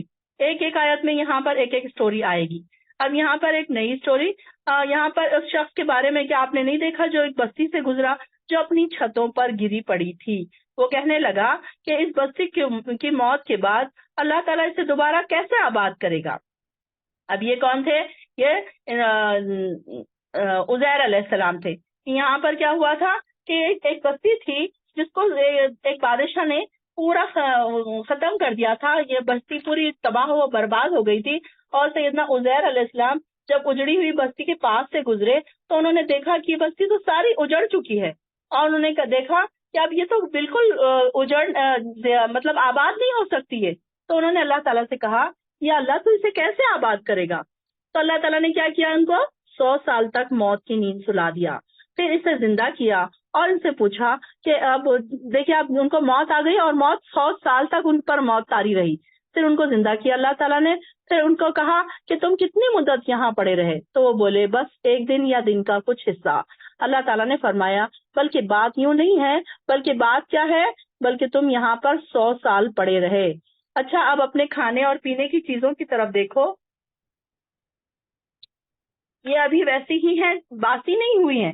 یعنی کہ وہ جو اپنے ساتھ ٹفن لے کر چلے تھے تو وہ کیسی ہے، ویسی کے ویسی چیزیں ان کی سڑی نہیں تھی. اور ان کے ساتھ جو ان کا گدھا تھا وہ اس کی طرف اب دیکھنے کے لیے کہا جا رہا ہے کہ یہ جو اسٹوری ہے اس میں یہ بتایا جا رہا ہے کہ اللہ تعالیٰ دوبارہ زندگی دینے پر قادر ہے. یہ ایک مثال دے کر اللہ تعالیٰ انہیں سمجھا رہا ہے کہ دیکھو کہ میں دوبارہ زندگی دینے پر قادر ہوں. قیامت کے مرنے کے بعد جو دوبارہ زندگی ہے اس کی ایک مثال یہاں پر بتائی گئی. اب ان سے کہا گیا کہ تم اپنے کھانے اور پینے کی چیزوں کی طرف دیکھو، اور تم یہاں ابھی یہ باسی اور اپنے گدھے کی طرف بھی دیکھو کہ اس کا پنجر جو ہے بوسیدہ ہو چکا ہے. یہ ہم نے اس لیے کیا کہ تجھے لوگوں کے لیے ایک معجزہ بنائے کہ جو شخص 100 برس مر چکا تھا وہ دوبارہ زندہ ہو گیا. اب گدھے کی ہڈیوں کی طرف دیکھو کہ ہم کیسے اسے جوڑتے ہیں اور اٹھاتے ہیں، اس پر گوشت چڑھا دیتے ہیں. جب یہ سب باتیں واضح ہو گئی تو وہ کہنے لگے اب مجھے خوب معلوم ہو گیا کہ اللہ تعالیٰ ہر چیز پر قادر ہے. یعنی کہ عزیر علیہ السلام کا جو تھا یہ ایک معجزہ تھا. اللہ تعالیٰ ان کو ایک بتانا چاہ رہے تھے کہ دیکھو اور جب وہ اٹھے اور انہوں نے دیکھا کہ ساری بستی آباد ہو چکی ہے، لوگ چل رہے ہیں، پھر رہے ہیں، اور وہ 100 سال کے بعد اٹھے تو ان کو ایسے لگا. ان کو جب پوچھا گیا کہ یہ کتنے دن تم پڑے رہے تو انہوں نے کہا کہ میں دن کا ایک حصہ یا اس سے کچھ زیادہ میں سویا رہا. یعنی کہ اتنا لمبا سونے کے باوجود انسان کو ایسے لگے گا کہ جیسے وہ کچھ لمحے ہی سو کر آیا ہے. اسی طریقے سے ہم دنیا میں جو وقت گزار کر جا رہے ہیں پھر اللہ تعالیٰ ہم سے پوچھے گا تو ہمیں یہی لگے گا کہ ہم کچھ لمحے یا کچھ دن کا کچھ حصہ ہم گزار کر آئے ہیں. جب سیدنا ابراہیم علیہ السلام نے کہا اے میرے رب مجھے دکھا. اب یہاں پر دیکھیے آیت نمبر 260 یہاں سے پھر ایک نئی سٹوری شروع ہو رہی ہے. جب سیدنا ابراہیم نے کہا اے میرے رب مجھے دکھا دے کہ تم مردوں کو کیسے زندہ کرے گا. اللہ تعالیٰ نے پوچھا کیا تجھے اس کا یقین ہے؟ یقین نہیں. ابراہیم نے جواب دیا کیوں نہیں، لیکن میں اپنے دل کا اطمینان چاہتا ہوں. اللہ تعالیٰ نے فرمایا اچھا تو 4 پرندے لو اور انہیں اپنے ساتھ مانوس کر لو، یعنی کہ ان کو اپنے اوپر ہلا لو. پھر ان کا ایک ٹکڑے اس کے ایک پہاڑ پر رکھ دو، پھر انہیں پکارو وہ تمہارے پاس دوڑے چلے آئیں گے. یعنی کہ اللہ تعالیٰ نے ان ساری چیزوں میں ہمیں ایک مثال بتائی ہے کہ کیسے کیسے انسان کو اللہ تعالیٰ دوبارہ زندہ کرتا ہے. اب یہاں پہ بھی 4 پرندے لیے اور اس کو الگ الگ پہاڑ کے الگ الگ کونوں پر رکھ کر آنے کے لیے کہا گیا. اور پھر ابراہیم علیہ السلام نے جیسے ہی ان کو آواز دی تو وہ پرندے سارے کے سارے دوڑ کر ان کے پاس چلے آئے. تو اس سے یہ پتا چلا کہ اللہ تعالیٰ اس چیز پر غالب ہے کہ وہ دوبارہ انسان کو دوبارہ زندہ کرے گا. جو لوگ اللہ کی راہ میں اپنا مال خرچ کرتے ہیں ان کی مثال ایسی ہے جیسے ایک دانہ بویا جائے جس سے 7 بالیاں اگے اور ہر بالی میں 100 دانے ہوں. یہ بالی کسے کہتے ہیں ہم؟ جو بھٹا جو کارن ہوتا ہے اس کے جو دانے ہوتے ہیں. اب ہم بوتے تو ایک ہی دانہ ہے، لیکن دیکھیے کہ جو کارنس لگتے ہیں، جو بھٹے لگتے ہیں تو بہت سارے بھٹے لگتے ہیں ایک درخت پر اور اس میں کئی 100 دانے ہوتے ہیں. اس سے دیکھیے مثال کتنی اچھی، اللہ تعالیٰ کتنی اچھی اچھی پیاری پیاری مثالیں سمجھا کر ہمیں بتاتا ہے کہ اللہ تعالیٰ کہ ہم سمجھ جائیں کہ کوئی یہ نہ کہے کہ قرآن تو بڑا مشکل ہے ہم اسے سمجھ نہیں سکتے. کتنی آسان مثالیں دے کر اللہ تعالیٰ ہمیں ہر بات سمجھا رہا ہے. تو یہاں پر اللہ تعالیٰ دیکھیے اللہ تعالیٰ ہمیں انفاق فی سبیل اللہ یا پھر اللہ کی راہ میں خرچ کرنے کے لیے کیسے اٹریکٹ کر رہا ہے. اللہ تعالیٰ نے کہا کہ جس کے لیے چاہے اس کا اجر اس سے زیادہ بھی بڑھا دے گا. یعنی کہ اگر کوئی اپنے خلوص سے دینا چاہے اور اگر وہ دیتا ہے تو اللہ تعالیٰ پھر اس کو اس سے زیادہ بھی بڑھا دیتا ہے. اور اللہ تعالیٰ بڑا فراخی والا اور جاننے والا ہے، مطلب بہت وسعت والا ہے. جو لوگ اللہ کی راہ میں اپنے مال خرچ کرتے ہیں، جو خرچ کرنے کے بعد احسان نہیں جتاتے. اب یہاں پر دیکھیے اجر کیسے گھٹتا ہے صدقے کا؟ احسان جتانے سے کہ ہم نے تو ان کے لیے اتنا کیا، دیکھو انہوں نے تو ہم سے ایسے بات تک نہیں کی، انہوں نے ہم سے ہمارے لیے ایسا کیا، ہم گئے تھے تو انہوں نے ہمیں دعوت نہیں کی. اس طریقے کی باتیں ہم کرتے ہیں نا کہ جب ہم کسی کو دیتے ہیں تو ہم کیا کرتے ہیں، ان سے احسان بھی چاہتے ہیں. تو احسان جتانے سے کیا ہوگا، اس کا اجر گھٹ جائے گا. اور نہ دکھ دیتے ہیں، اور مطلب یہ کہ ان کو تکلیف میں بھی نہیں دیکھتے اور ان سے کوئی کام بھی نہیں لیتے. ایسا نہیں کہ اگر کوئی کام والی سے کام ان کو اگر دے دیا ہم نے تھوڑے زیادہ پیسے تو ان سے زیادہ کام لے لیا، ایسا بھی نہیں ہے. بلکہ اس کا یہ ساری چیزیں اگر کوئی نہیں کرتا ہے تو ان کا اجر ان کے رب کے پاس ہے. ایسے لوگوں کو نہ کوئی خوف ہوگا اور نہ وہ غمگین ہوں گے. اچھی بات اور درگزر کر دینا ایسے صدقے سے بہتر ہے جس کے بعد تکلیف دی جائے، اور اللہ بے نیاز اور پردبار ہے. اے ایمان والو، اپنے صدقات کو احسان جتا کر اور دکھ پہنچا کر ضائع مت کرو، جیسا وہ شخص ضائع کرتا ہے جو اپنے مال لوگوں کو دکھانے کی خاطر خرچ کرتا ہے اور اللہ اور روز آخرت پر ایمان نہیں رکھتا. ایسے شخص کی مثال یوں ہے جو ایک صاف اور چکنا پتھر ہو جس پر مٹی کی تہ جمی ہو، اس پر زور کی بارش پر سے تو مٹی بہہ گئی ہو اور صاف پتھر باقی رہ گیا ہو. اس طرح خرچ کرنے سے اگر وہ ثواب کماتے ہیں تو بھی ان کے ہاتھ کچھ نہ آئے گا. اب یہاں پر دیکھیے کہ مثال کیسی بیان کی گئی ہے، ریاکاری کی مثال کیسی بیان کی گئی. ایک صاف اور چکنا سا پتھر ہے جس پہ تھوڑی سی مٹی پڑی ہوئی ہے. اب تھوڑی سی مٹی کیا ہے، ان کی نیکی ہے.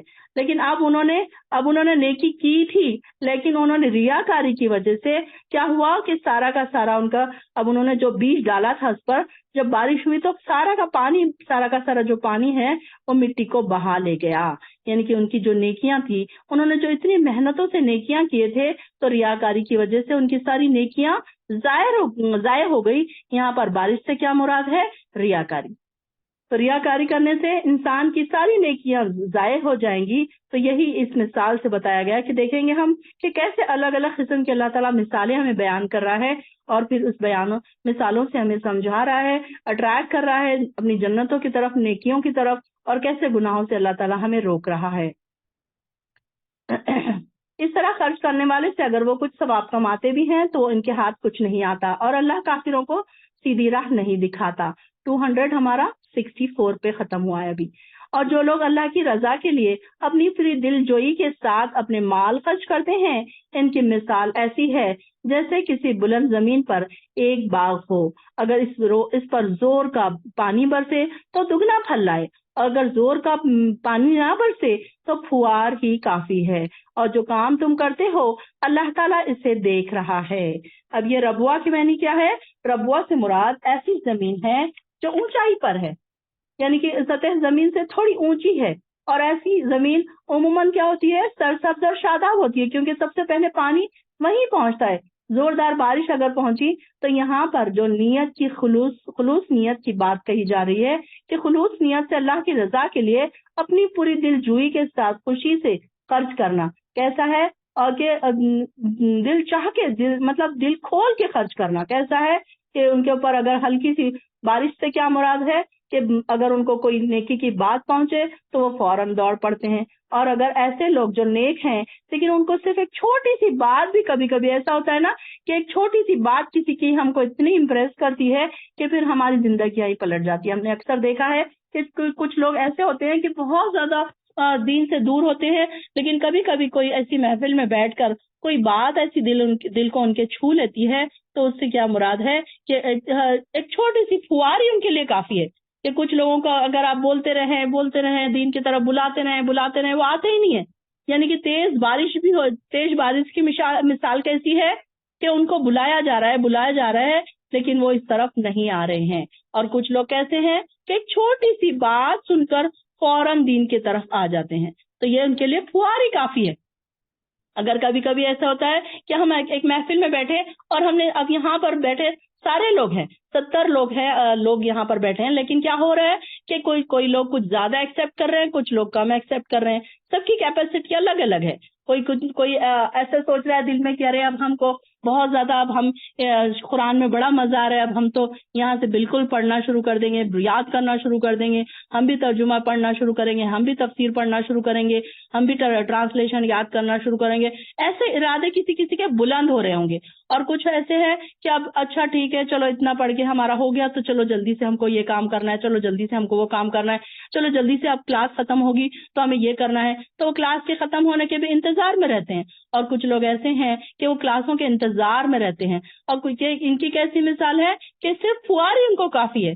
تو بولی تو بات سب کو جا رہی ہے، لیکن ڈفرنٹ اثر سب کے اوپر ہو رہا ہے.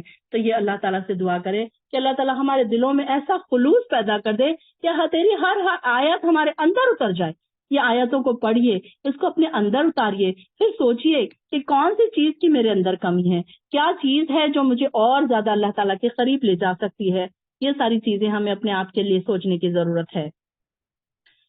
اللہ تعالیٰ اسی انداز سے اپنی آیات کھول کھول کر بیان کرتا ہے تاکہ تم ان میں غور و فکر کرو. اے ایمان والو، جو کچھ تم نے کمایا اور جو کچھ ہم نے تمہارے لیے زمین سے نکالا، اس میں اچھی چیزیں اللہ کی راہ میں خرچ کیا کرو. اب یہاں پر دیکھیے، بہترین چیز خرچ کرنے کے لیے کہا جا رہا ہے. یہ نہیں ہے کہ خراب چیزیں ہم لوگوں کو دے دیں اور اچھی چیزیں ہم خود رکھیں. ہم کیا کرتے ہیں، کھانا خراب ہو رہا ہے تو دوسروں کو دیتے ہیں، کپڑے خراب ہو گئے پھٹ گئے ہیں تو دوسروں کو دیتے ہیں، اچھی چیزیں ہم اپنے لیے رکھتے ہیں. تو کوئی ردی چیز کا خرچ کرنے کا ارادہ نہ کرو.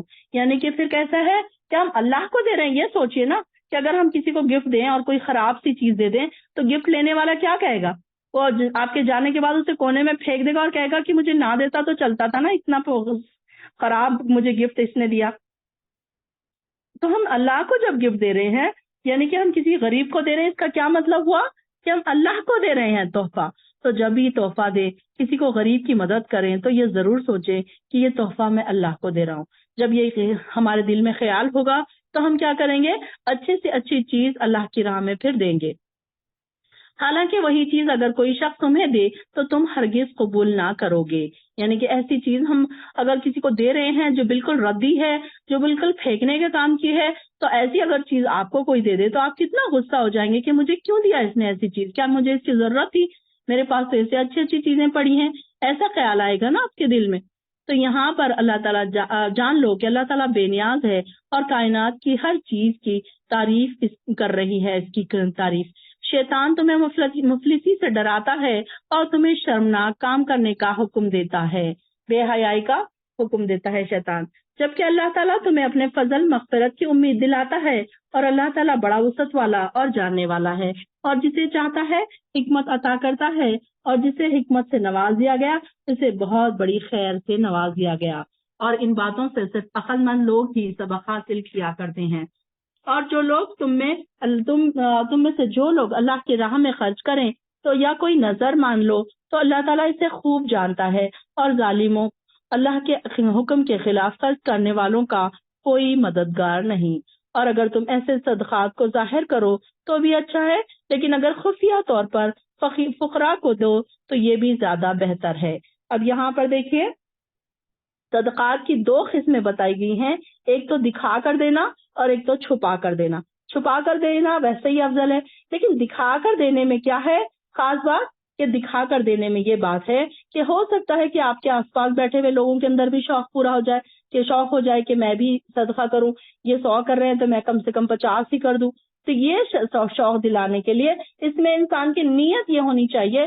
یہ نیت نہیں ہونی چاہیے کہ سب لوگ مجھے دیکھیں کہ میں اتنا صدقہ کر رہا ہوں، خیرات کر رہا ہوں، بلکہ یہ ہونی چاہیے نیت کہ میرے کرنے سے ان کے دلوں میں بھی شوق پیدا ہو جائے. کبھی کبھی ایسا ہوتا ہے نا کہ اگر کوئی فرینڈ سرکل ہے، کوئی 100 روپے دے رہا ہے تو باقی کے فرینڈز بھی کہتے ہیں کہ نہیں نہیں میں بھی دوں گی، کوئی 200 دے رہا ہے، کوئی 300 دے رہا ہے. تو اس طریقے سے شوق لوگوں کے اندر پیدا کرنے کے لیے چھپا کر بھی دیا جا سکتا ہے اور بتا کر بھی دیا جا سکتا ہے. تو اس میں لیکن اپنی اپنی نیتوں کی خلوص جو ہے وہ اپنے اپنے ساتھ ہے. اور جو تم عمل کرتے ہو اللہ تعالیٰ ان سے پوری طرح باخبر ہے. لوگوں کو راہ راست پر لانا آپ کی ذمہ داری نہیں. یہ کس کو کہا جا رہا ہے؟ آپ صلی اللہ علیہ وسلم کو. بلکہ اللہ ہی چاہتا، جسے چاہتا ہے ہدایت دیتا ہے. جو مال تم خرچ کرو گے وہ تمہارے اپنے ہی لیے ہے، اور جو تم خرچ کرو گے وہی تمہاری رضا کے اللہ کی رضا کے لیے کرتے ہو. جو بھی تم مال خرچ کرو تو تم دولت یا مال و دولت تم خرچ کرو گے اس کا پورا پورا اجر تمہیں دیا جائے گا اور تمہاری حق تلفی نہیں ہوگی۔ یہ صدقات ایسے محتاجوں کے لیے ہے جو اللہ کی راہ میں ایسے گر گئے ہیں کہ وہ اپنی معاش کے لیے زمین پر چل پھر نہیں سکتے۔ ان کی سوال نہ کرنے کی وجہ سے ناواقف لوگ انہیں خوشحال سمجھتے ہیں۔ آپ ان کے چہروں سے ان کی کیفیت پہچان سکتے ہیں، مگر وہ لوگوں سے لپٹ کر سوال نہیں کرتے۔ ان پر جو مال بھی تم خرچ کرو گے اللہ تعالیٰ یقیناً اسے جاننے والا ہے۔ یہاں پر ہمارا ربا ختم ہوا۔ تو یہاں پر کون سے لوگوں کی بات ہو رہی ہے کہ کچھ لوگ ایسے ہیں کہ جو کم ان کے پاس حالات خراب ہیں لیکن وہ اللہ کی راہ میں نکلے ہوئے ہیں۔ جیسے کہ اب ہم اگزامپل کے طور پر ہم دیکھ سکتے ہیں کہ جو مؤذن ہے، جو امام ہے، اب یہ لوگ کیسے ہیں، ان کو 5 وقت میں مسجد میں حاضر رہنا ضروری ہے، اذان دینے کے لیے امام کو، اور نماز پڑھانے کے لیے رہنا ضروری ہے رہنا۔ تو اب یہ کیا ہے، دوسرے معاش کے لیے اپنے لیے نہیں جا سکتے دوسری طرف، لیکن ان کے رکھ رکھاؤ سے، ان کے رہن سہن سے لوگ کیا سمجھتے ہیں کہ یہ بڑے خوشحال ہیں۔ لیکن ظاہر ہے کہ ان کی جو آج کل ہم دیکھتے ہیں کہ مسجدوں میں بہت کم ان کو تنخواہ دی جاتی ہے، اماموں کو، مؤذن کو اتنی کم تنخواہ دی جاتی ہے کہ ان سے اگر ان کے بچوں کی پڑھائی ہے، لکھائی ہے، تو یہ ان کا پورا ہونا ناممکن ہے۔ تو ایسے لوگوں کی مدد کرنے کی بات کہی جا رہی ہے کہ ایسے لوگ کیا ہیں، آپ سے لپٹ کر سوال نہیں کرتے۔ اب کچھ لوگ دیکھیں کہ اگر آپ کو کہیں مل جائے تو اتنا وہ سوال کرتے ہیں آپ سے کہ نہیں آپ دو ہی ان کو، نہیں ہمارے بچوں کا ایسا ہے، نہیں ہمارے یہ مسئلے ہیں، وہ مسئلے۔ تو اکثر بازاروں میں یا سڑکوں پر ایسے لوگ آپ کو مل جاتے ہیں کہ جو اچھے خاصے ہونے کے باوجود بھی ایسے لپٹ کے سوال کرتے ہیں کہ آپ کو بنا کچھ لیے کے چھوڑتے ہی نہیں ہیں۔ لیکن یہ جو لوگ ہیں جو اللہ کی راہ میں نکلے ہیں، ان کے پاس اتنا وقت نہیں ہے کہ وہ کہیں جا کر جاب کر سکے۔ اب اگر کوئی امام ہے یا مؤذن ہے، اگر یہ کوئی جاب کرنے جائے تو یہ ان کو 5 وقت کون آنے دے گا نماز پڑھانے کے لیے یا اذان دینے کے لیے؟ تو اس طریقے سے یہ کہیں اور نہیں جا سکتے، تو ایسے لوگوں کی مدد کرنا ہم پر لازم ہے۔ تو ہم کو کوشش کرنی چاہیے کہ ایسے لوگوں کو ڈھونڈ کر ان کی پرسنلی مدد کی جائے۔ جو لوگ رات دن کھلے اور چھپے اپنے مال خرچ کرتے ہیں انہیں اپنے رب سے اس کا اجر ضرور مل جائے گا۔ ایسے لوگوں کو نہ کوئی خوف ہوگا اور نہ وہ غمگین ہوں گے۔ ان لوگوں کے برعکس جو لوگ سود کھاتے ہیں وہ لوگ یوں کھڑے ہوں گے جیسے شیطان نے اس شخص کو چھو کر پاگل بنا دیا ہو۔ دیکھیے اب یہاں پر دیکھیے قیامت کے دن ایسے لوگوں کی بات بتائی جا رہی ہے کہ جو اپنے مال خرچ تو کرتے تھے لیکن کیا کرتے تھے، لوگوں کے دکھاوے کے لیے خرچ کرتے تھے، یا کنجوسی کرتے تھے، خرچ ہی نہیں کرتے تھے، یا پھر ربا سود کھاتے تھے۔ سود کھانے والوں کا انجام بتایا جا رہا ہے کہ قیامت کے دن وہ ایسے ہوں گے جیسے ان کو شیطان نے چھو کر پاگل بنا دیا ہے۔ جو لوگ سود کھاتے ہیں وہ لوگ ایسے کھڑے ہوں گے جیسے شیطان نے ان کو چھو کر پاگل بنا دیا ہو۔ اس کی وجہ ان کا یہ قول ہے کہ تجارت بھی آخر سودا ہی ہے، سود ہی ہے۔ کچھ لوگ کیا کرتے تھے، پہلے کے زمانے میں یہودیوں کا یہ بولنا تھا کہ بھئی آپ تجارت بھی کر رہے تو اس میں کیا ہے، 100 کی چیز 200 میں بیچ رہے ہیں، تو سود میں بھی تو ہم یہی کر رہے ہیں کہ 100 دے رہے ہیں اور 200 لے رہے ہیں، تو یہ بھی تو تجارت کی طرح ہی ہے۔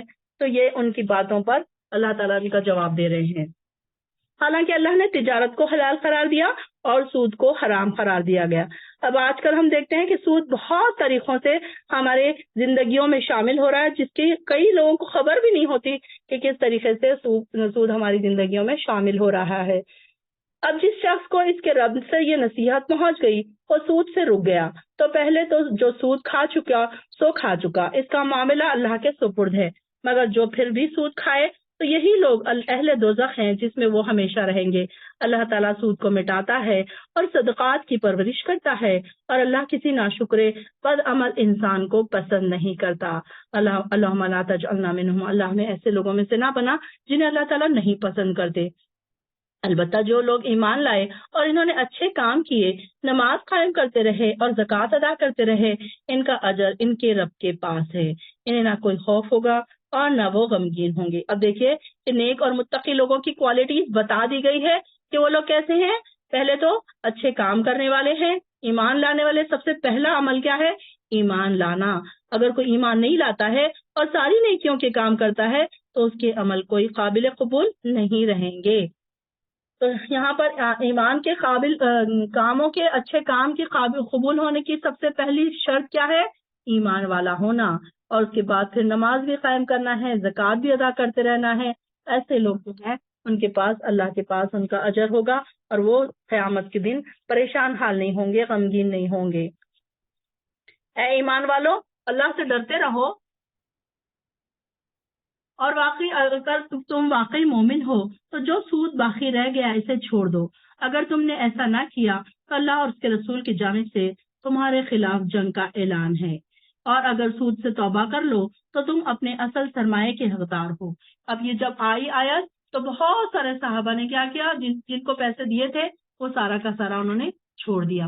اب اس میں بہت سارے سود کی بہت ساری چیزیں جو آج کل ہمارے آس پاس ہیں جنہیں ہمیں نہیں سمجھ آتا کہ سود کون کون سے طریقوں سے ہمارے زندگیوں میں شامل ہو رہا ہے۔ تو اس میں سیونگ اکاؤنٹس ہے، فکس ڈپازٹس ہے، یا پھر بانڈس ہے، یا پھر لاٹری کے ٹکٹس نکالنا ہے، یا پروویڈنٹ فنڈ ہے، یہ سارے بیمہ ہے، یہ ساری چیزوں میں کیا ہے کہ پرائز بانڈس ہے۔ اب کیا کرتے ہیں پرائز بانڈس، یہ بھی سود کی ہی ایک شکل ہے۔ یا پھر قسطوں پر کوئی چیز کا کاروبار کرنا، کہ 100 کی چیز ہے 200 میں ملے گی، اس کو تم 10 قسطوں میں لوگے تو 200 میں ملے گی۔ اس طریقے سے بہت ساری ایسی چیزیں ہو سکتی ہیں، جو ہم گاڑیاں خریدتے ہیں، قسطوں پر گاڑیاں اٹھاتے ہیں، تو یہ ساری چیزیں کیا ہے، اس میں کہیں نہ کہیں سود کی ملاوٹ ہو جاتی ہے۔ اور اگر مقروض تنگ دست ہو تو اسے اس کی آسودہ حالی تک مہلت دینا چاہیے۔ یعنی کہ اگر کسی کو کوئی انسان اگر قرض دے رہا ہے تو اس کے لیے کیا فلیکسیبلٹی رکھنا چاہیے کہ وہ جب تک نہ دے سکے اس کے لیے فلیکسیبلٹی۔ اور قرض کے بارے میں کیا حدیث آتی ہے کہ اگر کسی نے کسی کو قرض دیا ہے تو اتنے ہی پیسے اسے روز خرچ کر اللہ کی راہ میں خرچ کرنے کی نیکی ملے گی، یعنی کہ اللہ کی راہ میں صدقہ کرنے کی نیکی ملے گی۔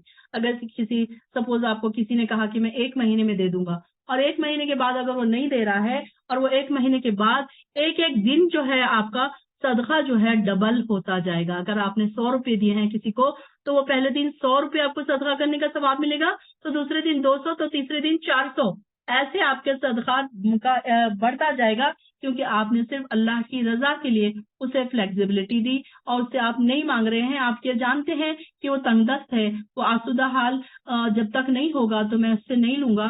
تو اس طریقے سے آپ کو ہر روز صدقہ کرنے کا اجر ملتا رہے گا۔ اور اگر اس کو چھوڑ دو تو یہ بھی تمہارے لیے بہتر ہے۔ اگر تمہارے پاس اتنا ہے کہ تم اگر تھوڑا بہت پیسے کسی کو ادھار دے چکے ہو، اور اگر تمہارے واپس نہ لینے سے کوئی فرق نہیں پڑ رہا ہے تمہیں، تو تم اس کو چھوڑ دو، تو یہ تمہارے لیے اور زیادہ بہتر ہے۔ تو اللہ تعالیٰ کے پاس اس کا بڑا اجر ہے۔ اگر تم یہ بات سمجھ سکو اور تو اس دن سے ڈر جاؤ جب تم اللہ کے حضور لوٹائے جاؤ گے، پھر وہاں سے ہر شخص کو اس کے اعمال کا پورا بدلہ مل جائے گا، اور کسی پر ظلم نہ ہوگا۔ اے ایمان والو، جب تم کسی کو مقررہ مدت کے لیے ادھار کا معاملہ کرو تو اسے لکھ لیا کرو، اور لکھنے والا فریقین کے درمیان عدل و انصاف سے تحریر کرے۔ اب یہ دیکھیے ہمارے پاس یہ چیز نہیں ہوتی ہے، یا ہم کو یوزولی ہم نے آس پاس ہم نے دیکھا ہی نہیں ہے کہ جب ہم کسی کو ادھار دیتے ہیں تو لکھتے نہیں ہیں۔ اب کیا ہوتا ہے اس میں کہ اگر لینے والا ٹھیک ہے، لینے والا بڑا نیک ہے، لیکن اگر وہ مر جائے اس کی اولاد کہے گی کہ نہیں ہمیں تو نہیں پتا انہوں نے لیا تھا کہ نہیں لیا تھا، یا پھر کچھ دنوں کے بعد اس کا ارادہ چینج ہو جائے، اس کی نیت بدل جائے، تو وہ کہے کہ نہیں میں نے تو کب لیا تھا تم سے۔ تو اس لیے یہ ساری چیزیں لکھا پڑھا کر ہونی چاہیے، اور جسے اللہ تعالیٰ نے لکھنے کی قابلیت بخشی ہے اسے لکھنے سے انکار نہ کرنا چاہیے۔ اب پہلے کے زمانے میں تو ہر ایک کو لکھنا نہیں آتا تھا، تو وہ کیا کرتے تھے، جس کو لکھنا پڑھنا آتا تھا 10 میں سے کوئی ایک رہتا تھا ایسا جو لکھنا پڑھنا جانتا تھا، تو وہ ان کے پاس جا کر پھر کیا کرتے تھے، ان سے لکھواتے تھے۔ تو ان کے لیے بھی کیا کہا جا رہا ہے کہ جس کو لکھنا آتا ہے وہ انکار نہ کرے، فوراً لکھنے کے لیے آ جائے، اور تحریر وہ شخص کروائے جس کے ذمے قرض ہے، وہ اللہ سے ڈرتا رہے اور لکھوانے میں کسی چیز کی کمی نہ کرے۔ ہاں اگر قرض لینے والا نادان ہو یا ضعیف ہو یا لکھوانے کی اہلیت نہیں رکھتا ہو تو پھر اس کا ولی انصاف کے ساتھ املا کرا دے۔ یعنی کہ اگر کوئی بچہ ہے، اب اس کے قرض کے بارے میں لکھنا ہے، اس کے پیسوں میں سے کسی کو دینا ہے، تو اس کے جو بھی بڑے ہیں، اس کے جو بھی وارث ہیں وہ لکھوائیں گے۔ اور اس معاملے میں اپنے مسلمان مردوں میں سے 2 گواہ بنا لو، اور اگر 2 مرد میسر نہ آئے تو پھر 1 مرد اور 2 عورتیں۔ 1 مرد کے بعد اپوزٹ میں کتنی عورتوں کی گواہی چاہیے؟ 2 عورتوں کی۔ 2 عورتوں کی کیوں چاہیے؟ ان میں سے اگر ایک بھول جائے تو دوسری اسے یاد دلا دے۔ اب عورتوں کو کیا ہوتا ہے، گھر کے 1000 کام ہوتے ہیں، پھر پیریڈز کی حالت میں عورت کمزور ہو جاتی ہے، بھولنے لگتی ہے، تو اس لیے ایک مرد کی گواہی اور اس کے سامنے کیا ہے، 2 عورتوں کی گواہی، یعنی کہ 2 عورتوں کی گواہی ایک مرد کی گواہی کے برابر ہے۔ اور گواہ ایسے ہونا چاہیے جن کی گواہی تمہارے یہاں مقبول ہو، یعنی کہ نیک بھی ہو، وہ صحیح بات بھی کرنے والے ہوں، ایسے لوگوں کو ہی گواہ بنایا جائے۔ ایسے لوگوں کو گواہ نہیں بنایا جائے جو بات بات پر مکر جاتے ہیں، بات بات پر آنے سے انکار کر دیتے ہیں، کبھی کچھ کہتے ہیں کبھی کچھ کہتے ہیں، ان کے دین کا ہی معاملہ صحیح نہیں ہے، ان کے ایمان کا ہی لیول صحیح نہیں ہے، تو ایسے لوگوں کو پھر نہیں بلانا چاہیے۔ اور گواہوں کو جب گواہ بننے کے لیے یا گواہی دینے کے لیے بلایا جائے تو انہیں انکار نہ کرنا چاہیے، اور معاملہ خاص کتنا بھی چھوٹا بڑا ہو، مدت کے تعین کے ساتھ اسے لکھوا لینے میں ہی کاہلی نہ کرنا ہے، یعنی کہ چاہے چھوٹی بات ہو، اب بھلے ہی 100 روپے کی بات ہو یا 10 لاکھ 20 لاکھ کی 50 لاکھ کی بات ہو، لیکن لکھوا لینے میں کاہلی نہیں کرنی چاہیے، بلکہ اگر ہمارے کوئی سگے بھائی یا بہن کو بھی اگر ہم دے رہے ہیں، کچھ لین دین کا معاملہ کر رہے ہیں، تو اس میں کیا کرنا چاہیے، لکھا لینا چاہیے، اور ایک کاپی ان کے پاس ہونی چاہیے، ایک کاپی اپنے پاس ہونی چاہیے، اور دونوں پر دونوں کی سائنیں بھی ہونی چاہیے۔ تمہارا یہی طریقہ کار اللہ کے یہاں بہت منصفانہ ہے، یعنی کہ عدل سے قریب ہے، انصاف کے قریب ہے، جس سے شہادت ٹھیک طرح سے قائم ہو سکتی ہے، اور تمہارے شک و شبے میں پڑنے کا امکان بھی کم رہ جاتا ہے۔ ہاں، جو تجارتی لین دین تم آپس میں ہاتھوں ہاتھ لیتے دیتے ہو، اسے نہ بھی لکھواؤ تو کوئی حرج نہیں ہے، یعنی کہ آپس میں فوراً لے لیا، فوراً دے دیا، اکثر چلتا رہتا ہے۔ ابھی باہر نکلے تھے، 1000 روپے کی ضرورت پڑی، گھر میں آ کے دے دیے، بھائی ہے، رشتے دار ہے، تو ایسے میں اگر نہ بھی لکھو تو چلے گا۔ اور جب تم سودا بازی کرو تو گواہ بنا لیا کرو، اور کاتب اور گواہ کو ستایا نہ جائے، اور اگر ایسا کرو گے تو گناہ کا کام کرو گے، اور اللہ سے ڈرتے رہو، اللہ ہی تمہیں احکام سکھاتا ہے، اور وہ سب کچھ جاننے والا ہے۔ اور اگر تم سفر میں ہو اور لکھنے کے لیے کوئی کاتب نہ ملے تو رہن پر معاملہ کرو، اور اگر کوئی شخص دوسرے پر اعتماد کرے اور رہن کا مطالبہ نہ کرے تو جس پر اعتماد کیا گیا ہے اسے قرض خواہ کی امانت ادا کرنی چاہیے، یعنی کہ اگر سفر میں ہے، اب آپ کو پیسوں کی ضرورت پڑ گئی، تو پھر آپ کیا کرنا کہ ان کو اپنی کوئی چیز امانت رہن کے طور پر رکھ دینا، جیسے اب کوئی گھڑی ہے، کوئی فون ہے، کوئی ایسی قیمتی چیز، انگوٹھی ہے، کہ آپ نے ان سے کہا کہ بھائی مجھے ارجنٹ پیسوں کی ضرورت ہے، آپ یہ گھڑی رکھ لو، جب ہم وہاں پر پہنچیں گے تو آپ مجھے گھڑی واپس دے دینا، میں آپ کے پیسے واپس دے دوں گا۔ تو یہ ساری چیزیں ایسی ہونی چاہیے۔ اگر اعتماد ہے تو اگر وہ سامنے والا یہ کہہ رہا ہے کہ نہیں آپ گھڑی مت رکھیے، مجھے آپ پر پورا بھروسہ ہے۔ اب کبھی کوئی بیسٹ فرینڈس ہو سکتے ہیں، کبھی کوئی کزنس ہو سکتے ہیں، کبھی کوئی ایسے ریلیشنس ہو سکتے ہیں جن کے اوپر بہت بھروسہ ہوتا ہے، تو ایسے میں کوئی بات نہیں ہے، اور اللہ سے ڈرنا چاہیے جو اس کا رب ہے، اور شہادت کو ہرگز نہ چھپاؤ، جو شخص شہادت کو چھپاتا ہے بے شک اس کا دل گناہ گار ہے، اور جو کام بھی تم کرتے ہو اللہ تعالیٰ اسے خوب جانتا ہے۔ جو کچھ آسمانوں اور زمین میں ہے سب اللہ ہی کا ہے، اور جو کچھ تمہارے دلوں میں ہے چاہے تم اسے چھپاؤ یا ظاہر کرو، اللہ تم سے اس کا حساب لے لے گا، کہ جسے چاہے گا بخش دے گا اور جسے چاہے گا سزا دے گا، اور وہ ہر چیز پر قدرت رکھتا ہے۔ رسول پر جو کچھ اللہ کی طرف سے نازل ہوا ہو اور اس پر وہ خود بھی ایمان لائے اور سب مومن بھی ایمان لائے، یہ سب اللہ پر اور اس کے فرشتوں پر اور اس کی کتابوں پر اور اس کے رسولوں پر ایمان لائے، اور کہتے ہیں کہ ہم اللہ کے رسولوں میں سے کسی میں بھی تفریق نہیں کرتے، اور وہ کہتے ہیں ہم نے اللہ کے احکام سنے اور ان کی اطاعت قبول کی۔ اے ہمارے رب، ہم تیری مغفرت چاہتے ہیں اور تیری طرف ہی لوٹ کر جانا ہے۔ اللہ کسی شخص کو اس کی طاقت سے زیادہ تکلیف نہیں دیتا۔ اب یہ دیکھیے کہ سورہ بقرہ کی آخری آیتیں یہاں سے شروع ہو رہی ہے، آمن الرسول۔ اب اس کی بھی ہمیں فضیلت کیا پتہ چلی تھی کہ آخری جو 2 آیات ہے اللہ کے نبی کو خزانے سے دی گئی تھی، اور کیا تھا اس میں، ایک تو سورہ بقرہ کی آخری آیتیں اور سورۃ الفاتحہ۔ تو اس کی فضیلت کیا ہے کہ اس کے ان آیاتوں کو پڑھنا، صبح شام کے اذکار کے میں بھی پڑھنا ہے، شیاطین اس سے بھاگ جاتے ہیں دور، اور اس کو پڑھنے کی تاکید کی گئی ہے کہ ہر موقع پر اس کو پڑھنے کی فضیلت آئی ہے۔ تو اس کی بھی تفسیر کتنی پیاری ہے کہ اس میں آمن الرسول انزل الیہ من ربہ والمؤمنون، کہ رسول بھی اور جو کچھ ان کے رب کی طرف سے نازل ہوا وہ سارے کے سارے وہ خود بھی ایمان لائے اور سب مومن بھی ایمان لائے. اور یہ سب اب یہاں پر ایمان کے 6 اجزاء بتائے گئے ہیں، ایمان بالغیب کے 6 اجزاء. جب تک یہ 6 اجزاء پر ہم ایمان نہیں لاتے تو ہم سچے اور پکے مسلمان نہیں ہو سکتے. اب اس میں کیا کیا ہے کہ اللہ پر ایمان لانا، اور پھر دوسرے فرشتوں پر ایمان لانا، کتابوں پر ایمان لانا، رسولوں پر ایمان لانا، اور تقدیر پر ایمان لانا. اور ہم اللہ کے رسولوں میں سے کسی میں تفریق نہیں کرتے کہ یعنی کہ اب ہم یہ نہیں سمجھتے کہ نہیں موسیٰ علیہ السلام کم ہے، عیسیٰ علیہ السلام زیادہ ہے، یا ابراہیم علیہ السلام کم ہے، یا داؤد علیہ السلام زیادہ ہے، بلکہ ہم ہر نبی کو ایک ہی طرح مانتے ہیں. اور انہوں نے کیا کہا، قالوا سمعنا واطعنا غفرانک ربنا والیک المصیر. اور ہم نے اللہ کے احکام سنے اور ان کی اطاعت قبول کی. اے ہمارے رب، ہم تیری مغفرت چاہتے ہیں اور ہم تیری ہی طرف لوٹ کر جانا ہے. اللہ کسی شخص کو اس کی طاقت سے زیادہ تکلیف نہیں دیتا. لا یکلف اللہ نفسا الا وسعہا. جب بھی آپ کو کوئی تکلیف پہنچے تو یہ آیت پڑھ کے اپنے آپ کو تسلی دیا کریں کہ نہیں، ایسی کوئی تکلیف نہیں ہو سکتی جو اللہ تعالیٰ مجھے دے رہا ہے اور میں اس کو برداشت نہیں کر سکتی. ہاں، اللہ تعالیٰ نے مجھے دیا ہے، اس کا مطلب یہ کہ میں برداشت کر سکتی ہوں.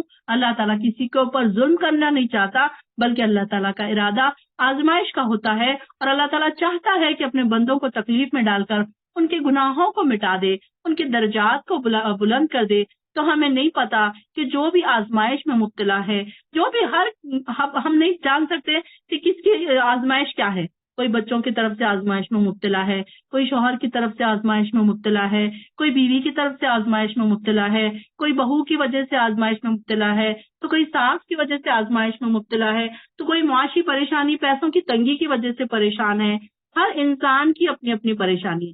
اور انسان کیا سوچتا ہے، جب تک انسان دوسروں کی تکلیف نہیں دیکھتا تو انسان یہ سوچتا ہے کہ میں ہی سب سے زیادہ بیچارہ ہوں، میری جو پریشانی ہے ساری دنیا سے بڑھ کے.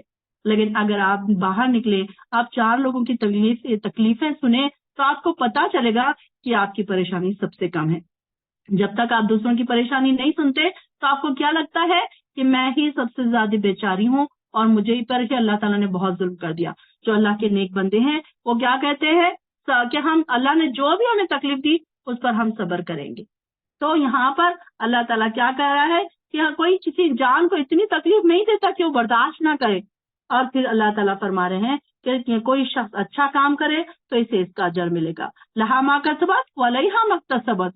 ایسا نہیں ہے کہ کوئی انسان نیکی کے کام کر رہا ہے اور اس کو اجر نہیں مل رہا ہے. اکثر یہ ہم دیکھتے ہیں کہ بہت نیک لوگ ہوتے ہیں اور آزمائشوں میں مبتلا ہوتے ہیں، لیکن ہم دیکھتے ہیں کہ وہ لوگ پھر بھی صبر کا دامن نہیں چھوڑتے. تو ایسے لوگ کیا ہیں، اللہ کے پسندیدہ بنتے ہیں. اللہ تعالیٰ ان کے اوپر آزمائشیں ڈالتا ہے. جتنا زیادہ دین میں آپ جائیں گے اتنی زیادہ آزمائشیں آپ کو آئیں گی، اور اللہ تعالیٰ آپ کو آزمائے گا یہ دیکھنے کے لیے کہ کیا تم سچ مچ ایمان لائے یا صرف ایسے ہی باتیں کر رہے ہو. باتیں تو لوگ بہت کرتے ہیں کہ ہم ایمان لائے، ہم بہت نیک بن گئے، ہم تو نماز بھی پڑھ رہے ہیں، ہم تو تہجد بھی پڑھ رہے ہیں، ہم تو قرآن بھی پڑھ رہے ہیں. لیکن جیسے ہی تھوڑی سی پریشانی آئی تو لوگ رونے چیخنے چلانے بیٹھتے ہیں، شکوے شکایت کرنے لگتے ہیں، اپنے آس پاس والوں سے شکوے کرنے لگتے ہیں. تو یہ نہیں ہونی چاہیے. تو اللہ تعالیٰ پھر کیا کہہ رہا ہے کہ تمہاری سب نیکیاں جو تم کما رہے ہو ہمارے پاس اس کا اجر ہم تمہیں دیں گے. اگر کوئی برا کام کرے گا تو اس کا وبال بھی اسی پر ہے. یعنی کہ ظاہر ہے کوئی انسان اگر برا کرے گا تو اپنے ہی پیروں پر کلاڑی مارے گا. پھر آگے اللہ تعالیٰ فرما رہا ہے ربنا لا تؤاخذنا. کتنی پیاری دعا ہے. اس دعا کو آپ غور سے پڑھیں، اس کو ایک ایک ورڈ کو ٹھہر کر اپنے اندر اتار کر پڑھا کریں. جب بھی آپ مارننگ اذکار ایوننگ اذکار میں اس کو پڑھیں تو اس کو سمجھ کے پڑھنے کی کوشش کریں. اور میری آپ سب سے ریکویسٹ ہے کہ یہ سورہ بقرہ کی 2 آیتوں کا ٹرانسلیشن اور آیت الکرسی کا ٹرانسلیشن آپ سب کو یاد ہونا چاہیے. کوشش کریں یاد کرنے کی. اور جو بہنیں اگر مجھے یاد کر کے سنانا چاہیں تو مجھے واٹس ایپ پہ وائس میسج کے ذریعے بھی سنا سکتی ہیں. مجھے بڑی خوشی ہوگی اس بات کی. تو جب ہمیں یہ دعا کا مطلب معلوم رہے گا تب ہم اس کو ہم محسوس کر سکیں گے، اس کی خوشی کو ہم محسوس کر سکیں گے. اللہ تعالیٰ کیا کہہ رہے ہیں، اللہ تعالیٰ سے ہم کیا دعا کر رہے ہیں کہ ربنا لا تؤاخذنا ان نسینا او اخطانا. کہ ہمارے رب اگر ہم بھول جائیں یا ہم سے کوئی غلطی ہو جائے تو ہماری پکڑ نہ کرنا. اب دیکھیے کہ ہم تو دن بھر ہزاروں غلطیاں کر رہے ہوتے ہیں، حالانکہ ہمیں پتا ہے کہ ہم نماز پڑھ رہے ہیں، ادھر قرآن پڑھ رہے ہیں، ادھر کلاسز کر رہے ہیں، لیکن پھر بھی غلطی سے ہم سے کوئی نہ کوئی غلطی سرزد ہو جاتی ہے. کبھی کوئی بات ایسی منہ سے نکل جاتی ہے، کوئی عمل ہم سے ایسا ہو جاتا ہے کہ اللہ کی ناراضگی والا کام ہو جاتا ہے تو اللہ تعالیٰ سے ہم صبح اور شام یہ بات ہم بول دیا کرے اللہ کو کہ اللہ ہم سے اگر کوئی غلطی سے کوئی چیز ہو جائے تو اس کی گرفت نہ کرنا، اے ہمارے رب ہم پر اتنا بوجھ نہ ڈالنا جتنا تو نے ہم سے پہلے لوگوں پر ڈالا تھا۔ اب دیکھیے کہ پہلے کے لوگوں پر کتنی پریشانیاں آئیں، کتنی آزمائشیں آئیں، کتنے عذاب آئے ان کے اوپر، ہمارے اوپر تو ایسی کوئی پریشانیاں نہیں ہے، کوئی عذاب نہیں آ رہے، پھر بھی ہم روتے ہیں، چیختے ہیں، چلاتے ہیں، اکثر واویلا کرتے ہیں۔ اور اے ہمارے رب جس بوجھ کی اٹھانے کی ہمیں طاقت نہیں وہ ہم سے نہ اٹھوا، کما حملتہ علی الذین من قبلنا ربنا ولا تحملنا ما لا طاقت لنا، کہ اللہ جو بوجھ ہم نہیں اٹھا سکتے ہم پہ ڈال ہی مت، ایسی آزمائشوں میں ہمیں نہ مبتلا کر جس میں ہم پریشان ہو جائیں، جن کو ہم اس میں صبر کر سکے۔ دیکھیں کتنی پیاری دعا ہے، اگر آپ اس کے میننگ کے لحاظ سے اگر اس کو سوچ کے پڑھیں گے نا مارننگ اور ایوننگ کے اذکار میں تو آپ بہت ساری چیزوں سے بچ جائیں گے اور بہت پیاری دعا ہم اللہ سے مانگ رہے ہوں گے۔ پھر دیکھیے کتنی پیاری بات اللہ تعالیٰ سے ہم کیسے گڑ گڑا کے مانگیں، وَاعْفُ عَنَّا جب آپ کہیں کہ اللہ تو ہمیں درگزر کر، اللہ تو ہمیں درگزر کر، وَاعْفُ عَنَّا وَاعْفُ عَنَّا تین بار چار بار کہیں، جب آپ یہ پڑھیں تو اللہ تعالیٰ سے گڑ گڑائے روئے، آپ کی آنکھوں میں آنسو آ جائے کہ اللہ تو ہمیں درگزر فرما، وَاغْفِرْ لَنَا اللہ تو ہمیں بخش دے، اللہ تو ہمیں معاف کر دے، اللہ تو معاف کرنے کو پسند کرتا ہے، تو ہمیں معاف کر دے، وَارْحَمْنَا اللہ تو ہم پر رحم فرما۔ جب ہم کو اس کی میننگ معلوم ہوگے تبھی تو مانگنے میں مزہ آئے گا، ورنہ ہمیں پتہ ہی نہیں ہم مانگ رہے کیا مانگ رہے، ہمیں کچھ پتہ ہی نہیں کہ ہم کیا مانگ رہے ہیں۔ کہ کتنی پیاری دعا اللہ تعالیٰ نے خود ہمیں سکھا دی۔ اب دیکھیے کہ قرآن نہ ہوتا، نبی نہ ہوتا تو ہم کہاں سے ایسے الفاظ لاتے، ہمیں تو الفاظ ہی نہیں آتے دعا کے۔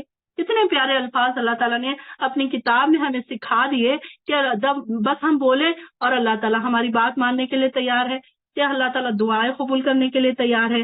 انت مولانا فانصرنا علی القوم الکافرین، اور اللہ تعالیٰ کافروں کے مقابلے میں ہماری مدد فرما۔ کتنی پیاری دعا ہے، اللہ تعالیٰ ہماری دعاؤں کو قبول فرمائے اور اللہ تعالیٰ ہمیں اس کی توفیق دے کہ ہم ایسی آزمائشوں میں ہمیں نہ مبتلا کرے، اور اللہ تعالیٰ ہمیں مارننگ اور ایوننگ اذکار میں بھی پڑھنے کی عادت ڈالے۔ میں دیکھ رہی ہوں کہ بہت ساری بہنیں مارننگ اور ایوننگ اذکار پڑھ رہی ہیں، تہجد بھی پڑھ رہی ہیں، سورہ ملک بھی پڑھ رہی ہیں۔ ہم دیکھ رہے ہیں کہ ہماری بہنوں میں بہت سارے چینجز آ رہے ہیں انشاءاللہ۔ سورہ آل عمران یہاں سے شروع ہو رہا ہے۔ کنیز آنٹی آپ پڑھیے یہاں سے۔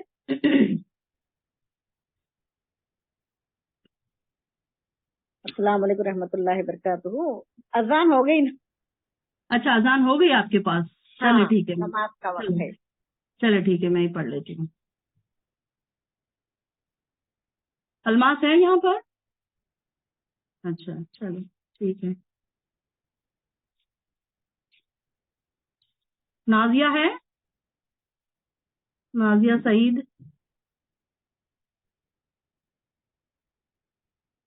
چلے ٹھیک ہے۔